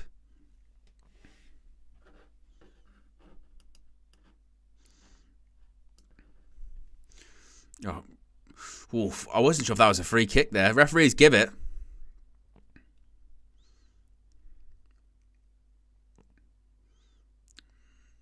Was that it? Was that really it? They gave a free kick for that? Or was it hit the referee? That's why. I was going to say, I don't think... A non-contested drop ball. Stanisic. There you go. Overlap. Modric. Stanisic again. Brozovic. Kovacic. Oh, good feet. Well done. Oh, play on. Reverse pass. Move just breaks out. I tell you what, that was good feet by Mateo Kovacic there. It was a really tight area. Here's Williams. Counter-attack opportunity by Spain. I tell you what, Morata's in. If he passes it. Morata. Oh, he just couldn't let it run across him enough. Comes back, though. Pedri. Into the box. Oh, great save. Brilliant save by Livakovic, that. Haven't been the biggest fan of him, but that would have been Yamal's goal. He would have had a goal and an assist. That's a top save. I tell you what the referee does well. A couple of advantages here. There you go. That was a foul on Morata. Referee gives play on. Comes to Pedri. That's a foul probably too. Gets it to Yamal. And it's a good hand from the goalkeeper. Couldn't just set it a little bit further. Could Yamal, but it's a good save. I say keeps him into the game. I think Croatia are a bit out of the game anyway. But I mentioned about what were we going to see from Yamal. If he'd have scored there, what was that? And Brozovic is put out for a corner. What? This is what I'm saying. Their ability to play out from the back, Croatia, is just kind of nothing. Wow. My goodness me. That was not that good, was it? But yeah, Yamal could have had a goal and assist at 16 years old. That would have been historic. Yamal just goes past Kovacic like he's not there. Puts the ball in. Oh, nearly goes in. Oh. put the ball across goal. I mean, Morata, I don't know if he knows anything about it. It just hits his thigh. If he just gets a little bit more on it or actually knew it was there, he'd probably score. Look at Carvajal. Look at that. Carvajal just smacked him on the back of the head. But you're starting to see Yamal grow into the game a bit more now. Looking more dangerous. It's hook forward there by Spain. Oh, it's got to be a high foot. Why are you leading me your foot?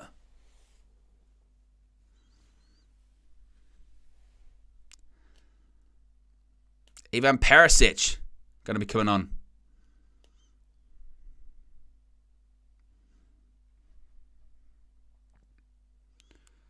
Whereas Croatia do look a bit on the ropes now. What are Perisic going to be coming on for? Maybe Maya, perhaps?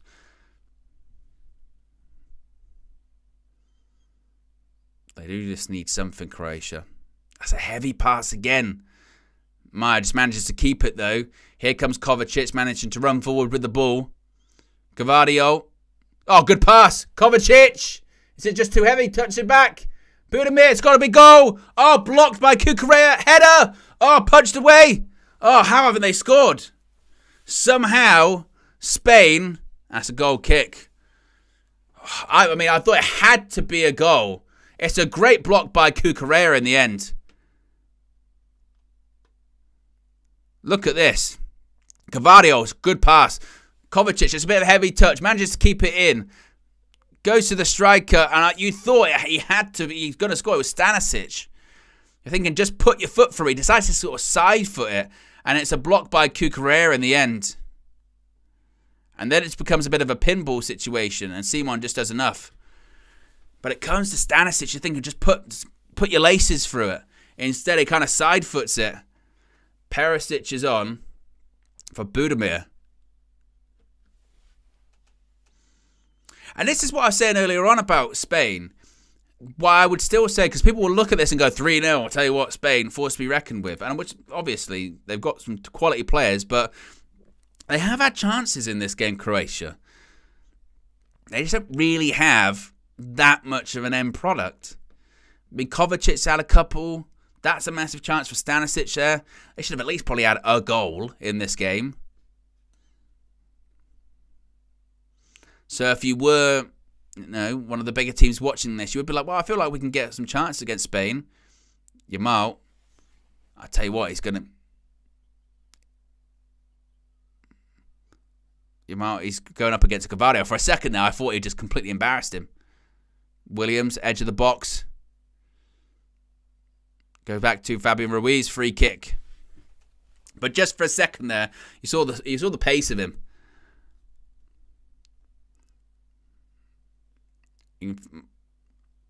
Yeah, it's very clever by Ruiz. I'll tell you what, they're taking it quickly. Oof. Well, now what are they doing? Are they going to pull it back? One of those ones, because you've missed, you go, oh, we didn't take it in the right way, we've got to have it back again. But free kick to Spain after they tried to take it quickly.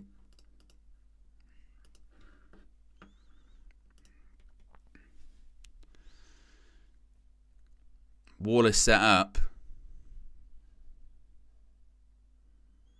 Going to be Williams standing over it. Who's the other person standing over it? Can't really see. I think it is Yamal again. Is he going to have a go? He is. Yamal hits the wall. Goes all the way back to Carvajal, who switches to Cucurella. Show says Croatia don't deserve to be 3-0 down, but not clinical enough. Yeah, I agree. I think they have had chances, definitely. Spain deserve to be in front because they're, I think, clearly better team, got better players. But Croatia, they have had opportunities. Here's Williams. Ruiz, he just tried to switch to Yamal. And now maybe this is an opportunity for Croatia. You've got to move the ball forward here. Game's a little bit stretched. Can't slow it down. Maya cuts back. There you go, Kovacic, Modric. Middle of the pitch. Bit of space. Stanisic. Can he do anything with it? Modric is on the overlap. He's tried to find Stanisic back. But Stanisic was not on the same wavelength at all. Michael Oliver gives a free kick to Spain. Croatia aren't happy with that. That's not a foul. I don't think that's a foul. But I would say with Stanisic, that is almost peak international football there, where you've got a player like Luka Modric, who's just far and above many other players on that Croatian team. And he's trying to play a 1-2, and Stanisic just stopped because he just can't, maybe he's just not good enough to think about possibly, he's going to try and give it back or he could find me back. Pedri's coming off, Dani Olmo coming on. Lots of people interested in him.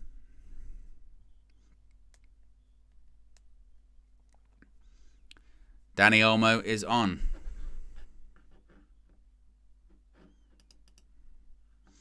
Of course, at Leipzig. Again, many people were talking about him possibly for a transfer. Is Cucurella. Tried that long pass. Swept by the keeper.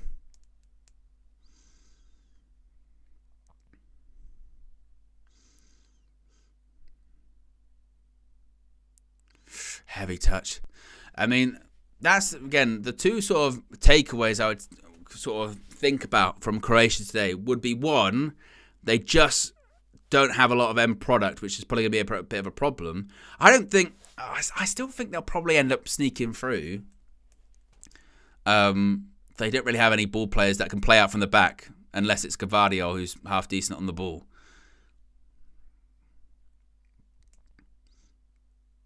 Here come Stanisic again. Kramaric whips the ball in, going towards the back post. That's really good defending by Carvajal. That's brilliant. Look at that. Brilliant. I tell you what, it wasn't a bad cross as well. Great position, knows his surroundings, just takes this thing out of it completely, chests it, back to the goalkeeper, easy. Look at that, scoring goals, taking the sting out of attacks. Carvajal, unbelievable. And Spain just play it out of the back with ease. Gives it to Cucurella on the left. Williams going to try and make a run. Gives it back, though, to Ruiz.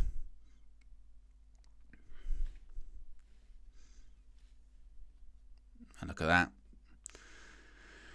Very comfortable on the ball, Spain. But it doesn't have the feeling of a 3-0 game this second half, does it? It's still got quite a bit of intensity to it. It's still almost quite evenly matched.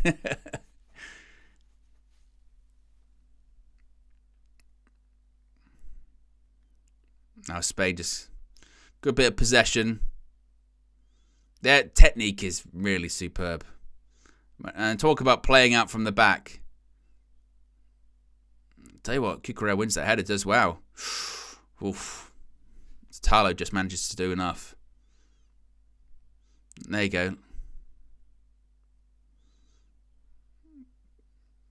Goes out for a Croatia throw-in. Now, again, I do wonder, Lee Dixon is saying this on commentary, and I do actually agree with him here, where he's sort of saying, I don't know if they'll be able to do this against some of those top teams.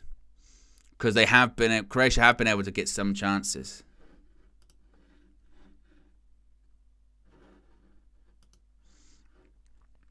Because if you look at, say, the stats in this game, this is why it's really interesting. Stats in this one, Croatia have had more possession, they've had more shots, less on target, but it's not as if, Croatia haven't had the ball. It's not as if they haven't created anything. So it's not a 3-0 game for me. It's not total domination by Spain.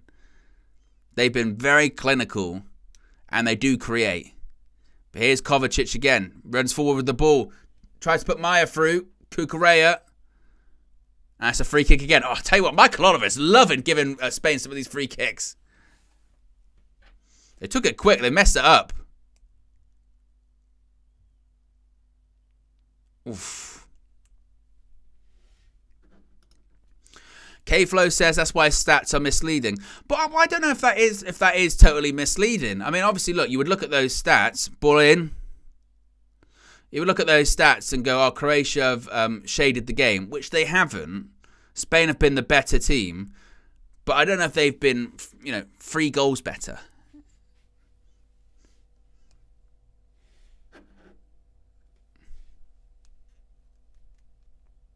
Perisic, ball in, cleared. It was what really hurt Croatia is they scored 2 goals Spain in the space of 3 minutes. Morata in the 29th, Fabian Ruiz in 32 minutes. It was literally 1-2 punch, boom. And then you're trying to get to half time, and then you concede a third, and it's game over. Morata's down at the moment. Yamal's choosing to play on, though. He's going by himself. He's still into the box.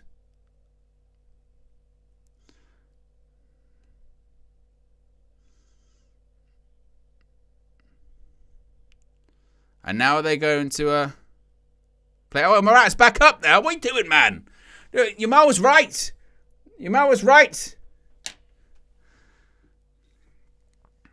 Oh, no, he's okay. Or is he coming off? What's going on?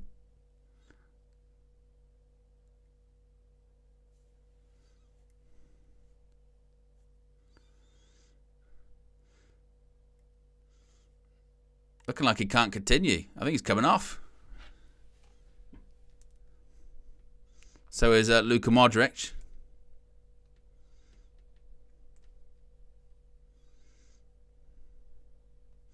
Modric and Kovacic both off.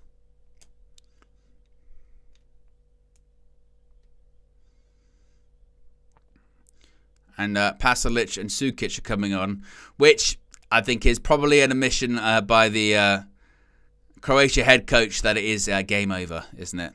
That they need to save him for other matches in the next few days.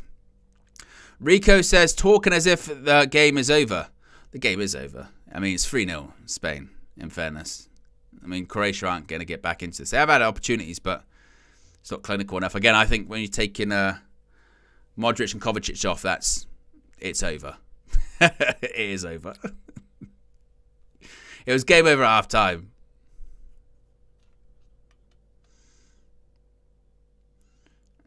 Simon goes long. 65 minutes gone in this one. 3-0. I do think Croatia might get a goal, because they've had other opportunities to get it. Gavardio pulled it back. Dani Olmo gets there. Oh, he spun and passed, but there's nobody there. Is it Alvaro Morata still on the pitch? What's going on? I thought he was coming off. He's still on. Well, he's given up the captain's armband to Rodri. Ball in. Simon gets there.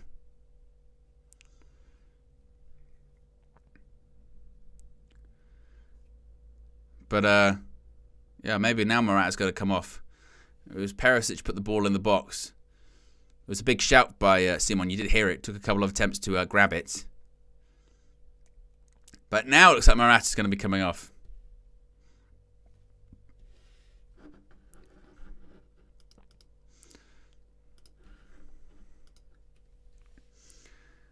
And there is Alvaro Morata coming off. Of course, scored the first goal for Spain. Morata and Williams both coming off.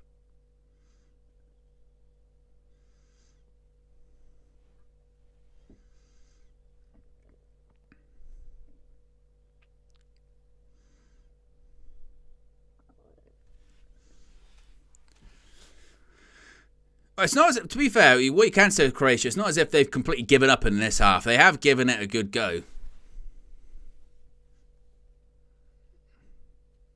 Simon with the kick. Looks like Dani Olmo's now actually playing off the left-hand side. I do get the feeling there's another goal in this game, though. Not sure where. Because, again, Spain are quite curious because first half, it was just bang, bang out of nowhere.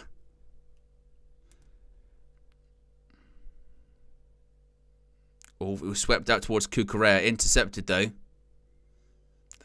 It's a heavy pass. That's a good pass. Good play by Brozovic. What was that? There was a switch towards Perisic. It's gone right over his head for a throw-in. Didn't work out that well, that one.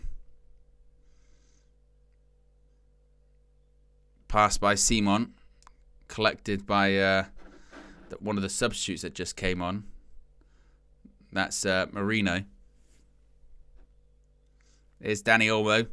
Shifts it onto his right foot. And it intercepted by Maya. Cucurella. And Rodri, who now holds the captain's armband for Spain.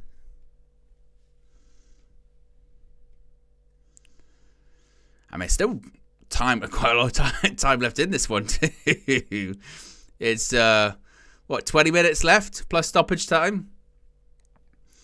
So I mean, look, Croatia did get a goal, maybe, but I'm not sure. Olmo, Cucurella again. Do you get looks like as well like both of these teams kind of tired themselves out a bit with 20 minutes left? Simon. Maybe it'll be just an exercise of Spain keeping the ball. But I said that in the first half, and then they just scored a bunch of goals.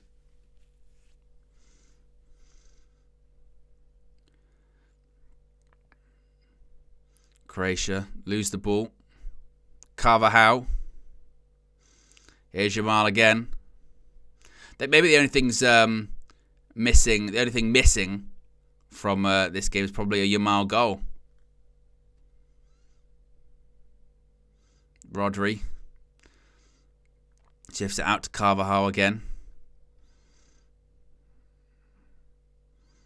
Cucurella. It does feel like this game's really petered out now, doesn't it? I mean, it's suddenly turned into like pre-season friendly vibes. Here's Rodri. Olmo, that's good feet by him. Tries to sort of put it through to Marino. And the Croatia goalkeeper goes long. A good touch. Well done by Maya. King of the Indies says, I don't get the Croatia sympathy. I don't know if there's much sympathy towards Croatia. I think they could maybe think that 3-0 is maybe a smidge harsh. But Spain were clinical. They weren't. And it's always, particularly in tournaments, well done by Rodri. Particularly in tournaments, it's about managing matches, isn't it? If you're 2-0 down, get to half-time. Keep it 2-0. Then you can regroup, come back in the second half. They didn't do that. Olmo. And that's a throw into Croatia. So it's going to be another substitute for Croatia too.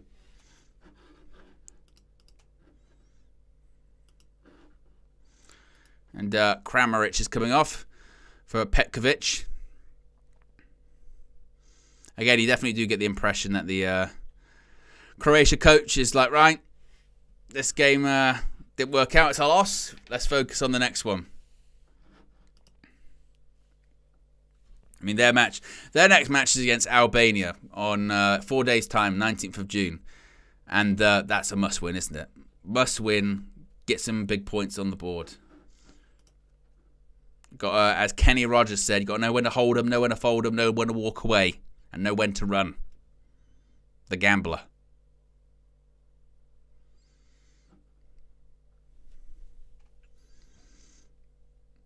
Out to Perisic. Ball across goal. Oh, goes back. I still think there's a goal in this game. I'm committing to a goal in this game. Not sure who to, though. Could be Spain maybe on the counter-attack here. Rodri. Jamal, good touch from him.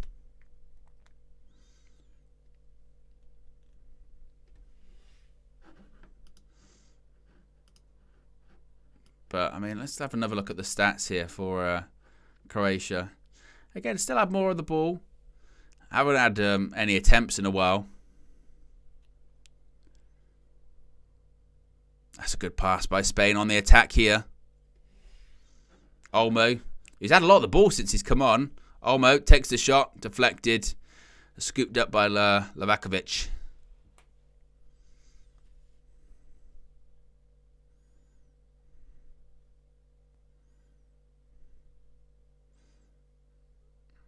There you go. Rodri.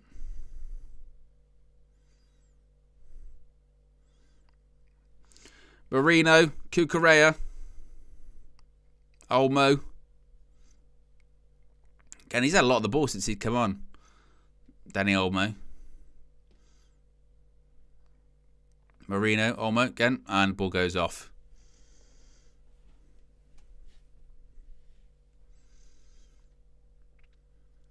But 74 minutes, 3-0 Spain. No goals in this second half. 3 goals in the first. From Alvaro Morata, Fabian Ruiz, Dani Carvajal. Seemingly wrap this one up for the former European champions.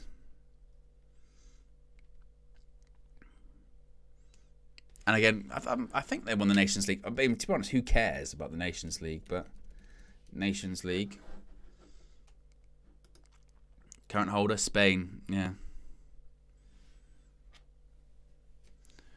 Spain, the current holders. Which means they get to wear their little badge.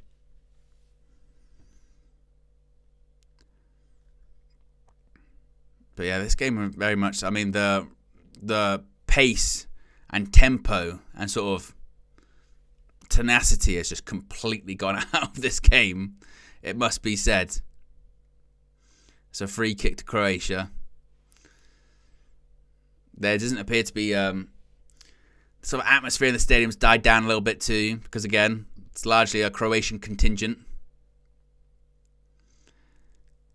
And the thing is, this is a good thing with international tournaments, is that when it's like this, when it's like a sort of coasting kind of game, then you just go, well, at least there's another game on afterwards.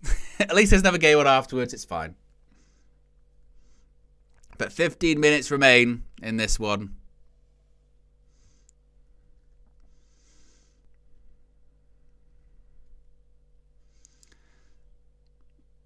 And I suppose the last thing that Spain will want here is to concede a silly goal and just give any sense of impetus, to any sense of impetus to Croatia. Ball in. Scooped up by Simon. You want that clean sheet. As a couple of times as well, you've heard him been very vocal. Some big calls by Simon, collecting it. Skiddiano says, I'm dozing off watching this game now. It does have one of those vibes, doesn't it? Of just not too much happening. Here comes Spain again. Is he onside? Referee says he's off. Now, I'm interested in this because referee put his flag up. But in this one, do you not play on in that regard? I think you got it right. I know we've got the semi-automated offside now.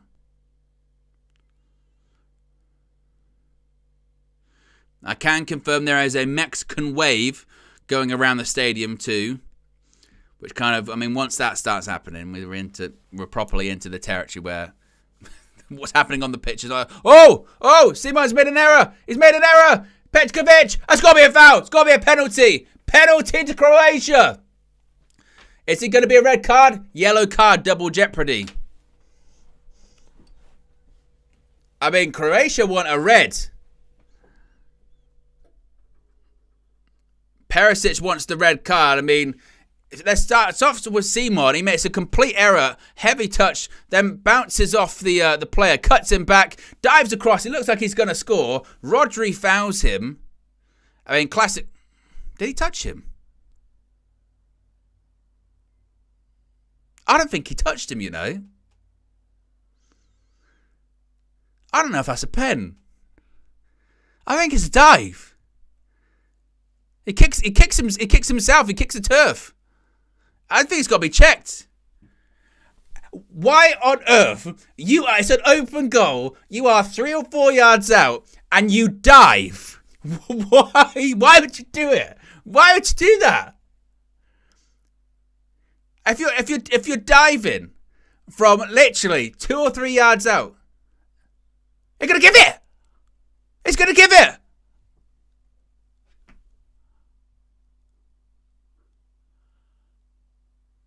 I don't know about that one. That's a dive. He kicks the ground. I'd be livid with it. I'd be furious with that. I don't think that's a penalty at all. I can't believe he's given that. VAR's, what a bunch of shit it is. Oh. I mean, unless they show another replay of it where they show the contact, but I don't know. I think that's really soft. Well, he's going to step up.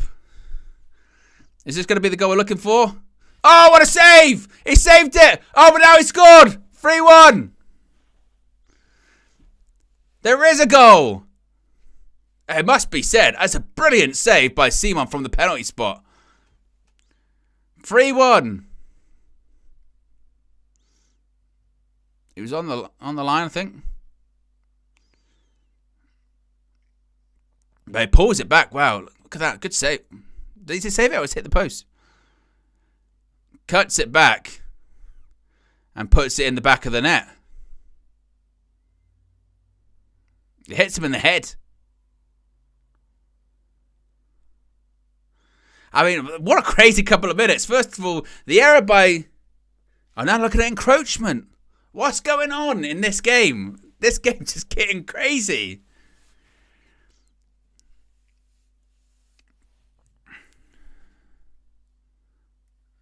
So they're talking about encroachment. So that means he's going to have to retake it.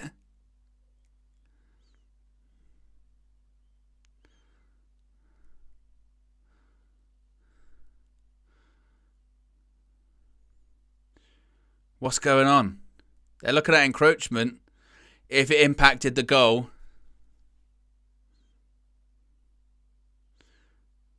Oh.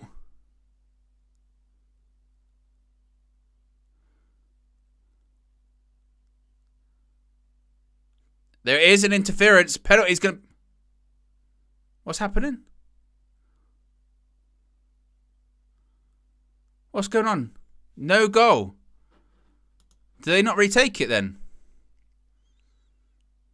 I mean, he's in the box, yeah. Are they just give a free kick? What? I thought they might retake.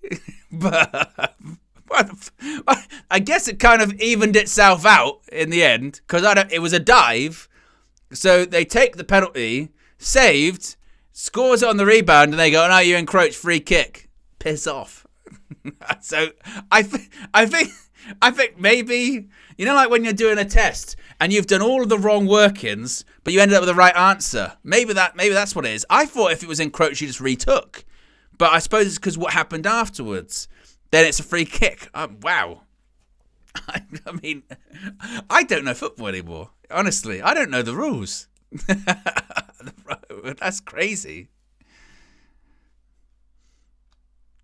Well, maybe it's a bit like, I suppose, you know, the rule used to be when you passed it as a goal kick, if your defender touched it inside the box, this is what it used to be, then you had to take it again. I don't know. But for me, I don't think it should have been a penalty in the first place. So I think they got to the right way anyway. But, well, maybe. I don't know. Because that first one, I mean, it kicked the floor. It kicked the floor and fell over. And they went, right, penalty. Anyway, either way, Croatia have ended up without a goal.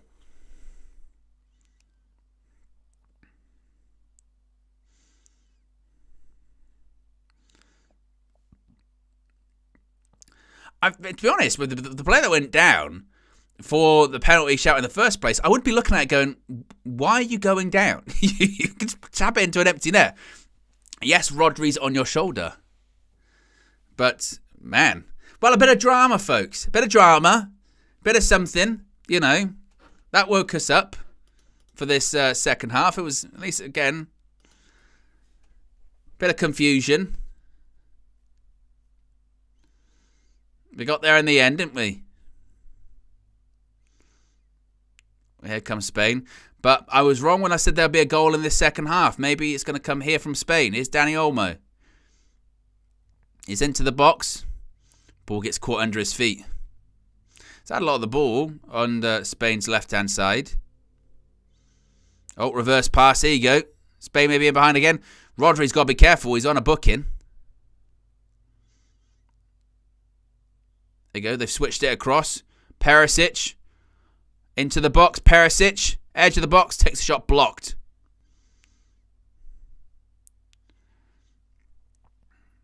And, I mean, if Croatia... Oh, it takes a shot. And Simon just manages to handle it in the end. Perisic, man, it was sneaking. Just bounced just in front of the goalkeeper. And worked out all right in the end. And now someone else is down for Spain. Ooh. It's Rodri. Rodri's down. Not good. Not good for Spain. Now, that is bad news. Well, I'm Wade Barrett. I'm afraid I've got some bad news. Rodri's down. I mean, and when he was injured for Man City, it meant they lost. It meant they lost football matches. It might be the same for Spain.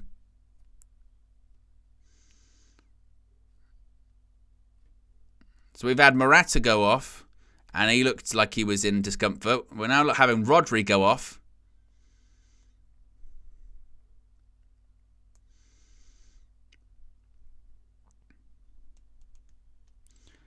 And we're going to have a couple of changes here. Ferran Torres is coming on.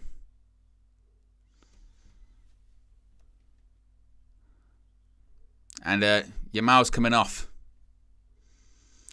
Got an assist. Thought he was going to get a goal.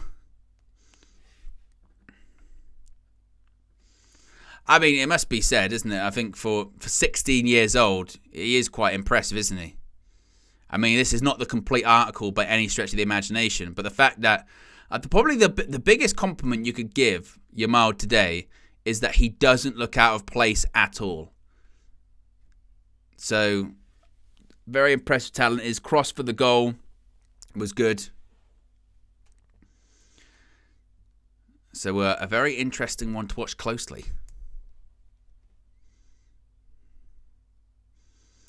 As we are 4 minutes left remaining in this one, plus some stoppage time. Obviously, with all of that VAR madness, we probably might have a little bit. Can Croatia at least get one goal? Maybe. Not that goal difference totally matters.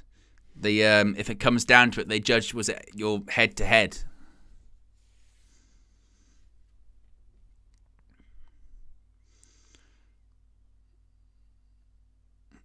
Maybe there might be one last little bit in this one. Sutalo.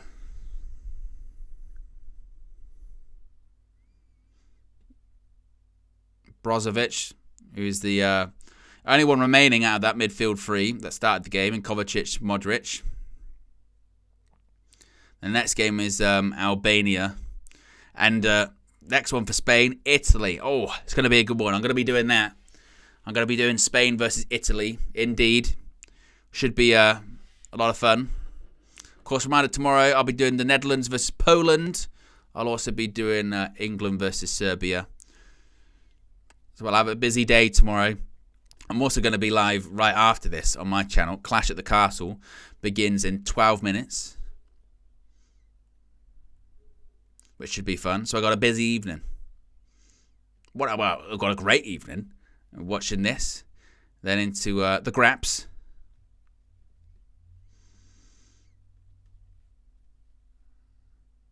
As we'll just see this one continue to play out. Oh, here we go. Out to Torres. He's in the box. Blocked. Goes for a corner.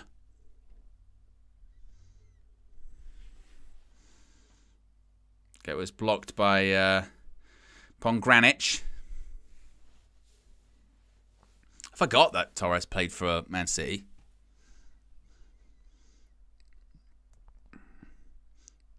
Of course, last time it was from a set piece. Did it come from a set piece, the third goal?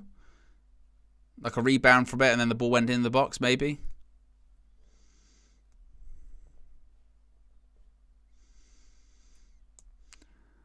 Corner ball. Ball in. Flicked away. Goes to the edge of the box. Dani Olmo on the ball. Cuckoo Correa.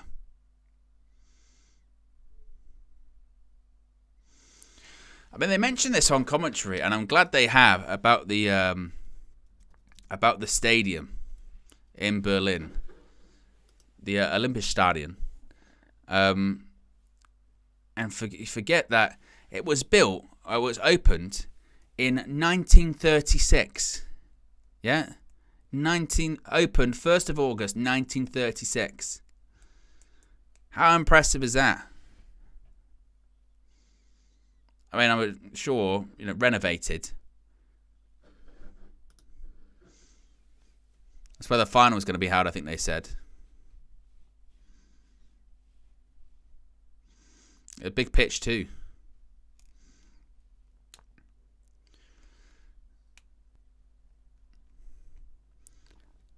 And how many minutes are going to be added on? That's the question. 74,500 in there. That's going to be handball given on Ferran Torres.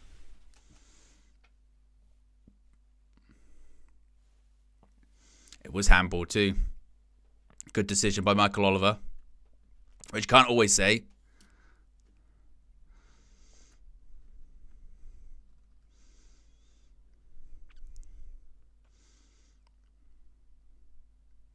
Here's Stanisic.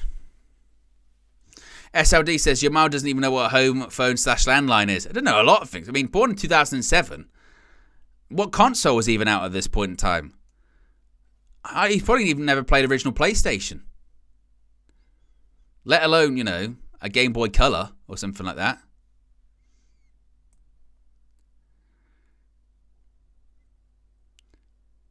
Maya. 5 minutes of stoppage time to be added on. We're already in the first minute of it. Switches over to Stanisic.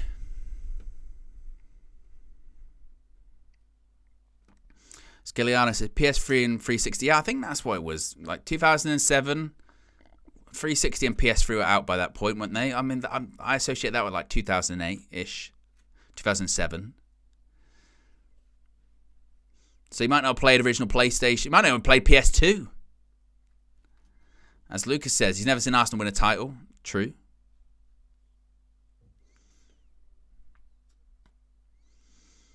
Is Brozovic. Stanisic.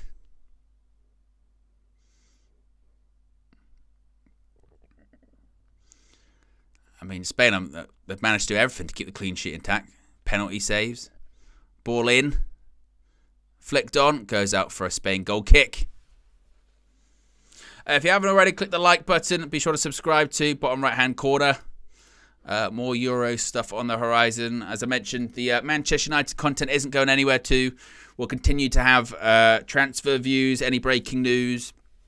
Obviously, Flex and KG show, Trinity, What the Devil. They're not going anywhere, so you don't have to worry about that. This is just extra garnish on top. Extra garnish on top of everything else that's going on at the moment here at United View. Goal kick. Stanisic wins that header. Spain play the ball forward towards Dani Olmo. Is there going to be one more chance? And that goes out for a Spain corner. A late Spain corner in this one. 2.5 more minutes more to play. It's been a bit of a slog this second half, hasn't it? It has. I mean, apart from that sort of penalty drama, that was about it. That was the only sort of shot in the arm that we got, really, wasn't it?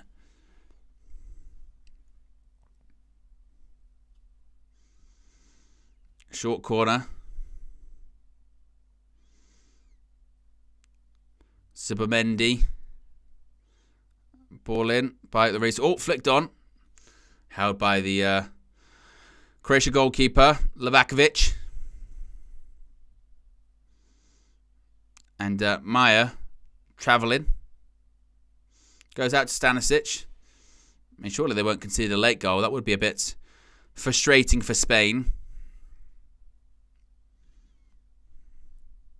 Dani Olmo. Good ball over the top, actually. Croatia player goes down. Michael Oliver gives a free kick. As we're just about to enter the final 60 seconds of this one.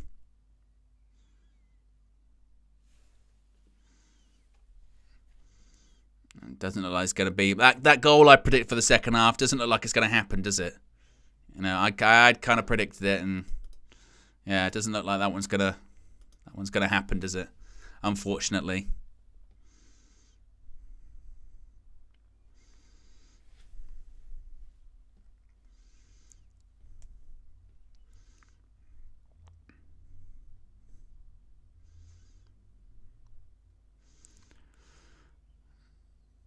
.30 seconds left on this as Spain just block a Croatia cross. That's a foul. Foul on Carvajal, who's now wearing the armband. Third person to wear the captain's armband in this game. Of course, there was Morata, then Rodri. Both came off. Both possibly with injuries too. As Luka Modric looks pensive on the bench. Pensive and thinking about the next game.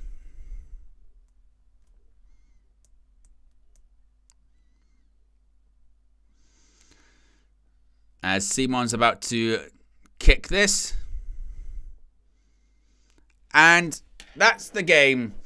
Spain kick off their Euro 2024 campaign with a victory by 3-0 against Croatia. An impressive performance, impressive results.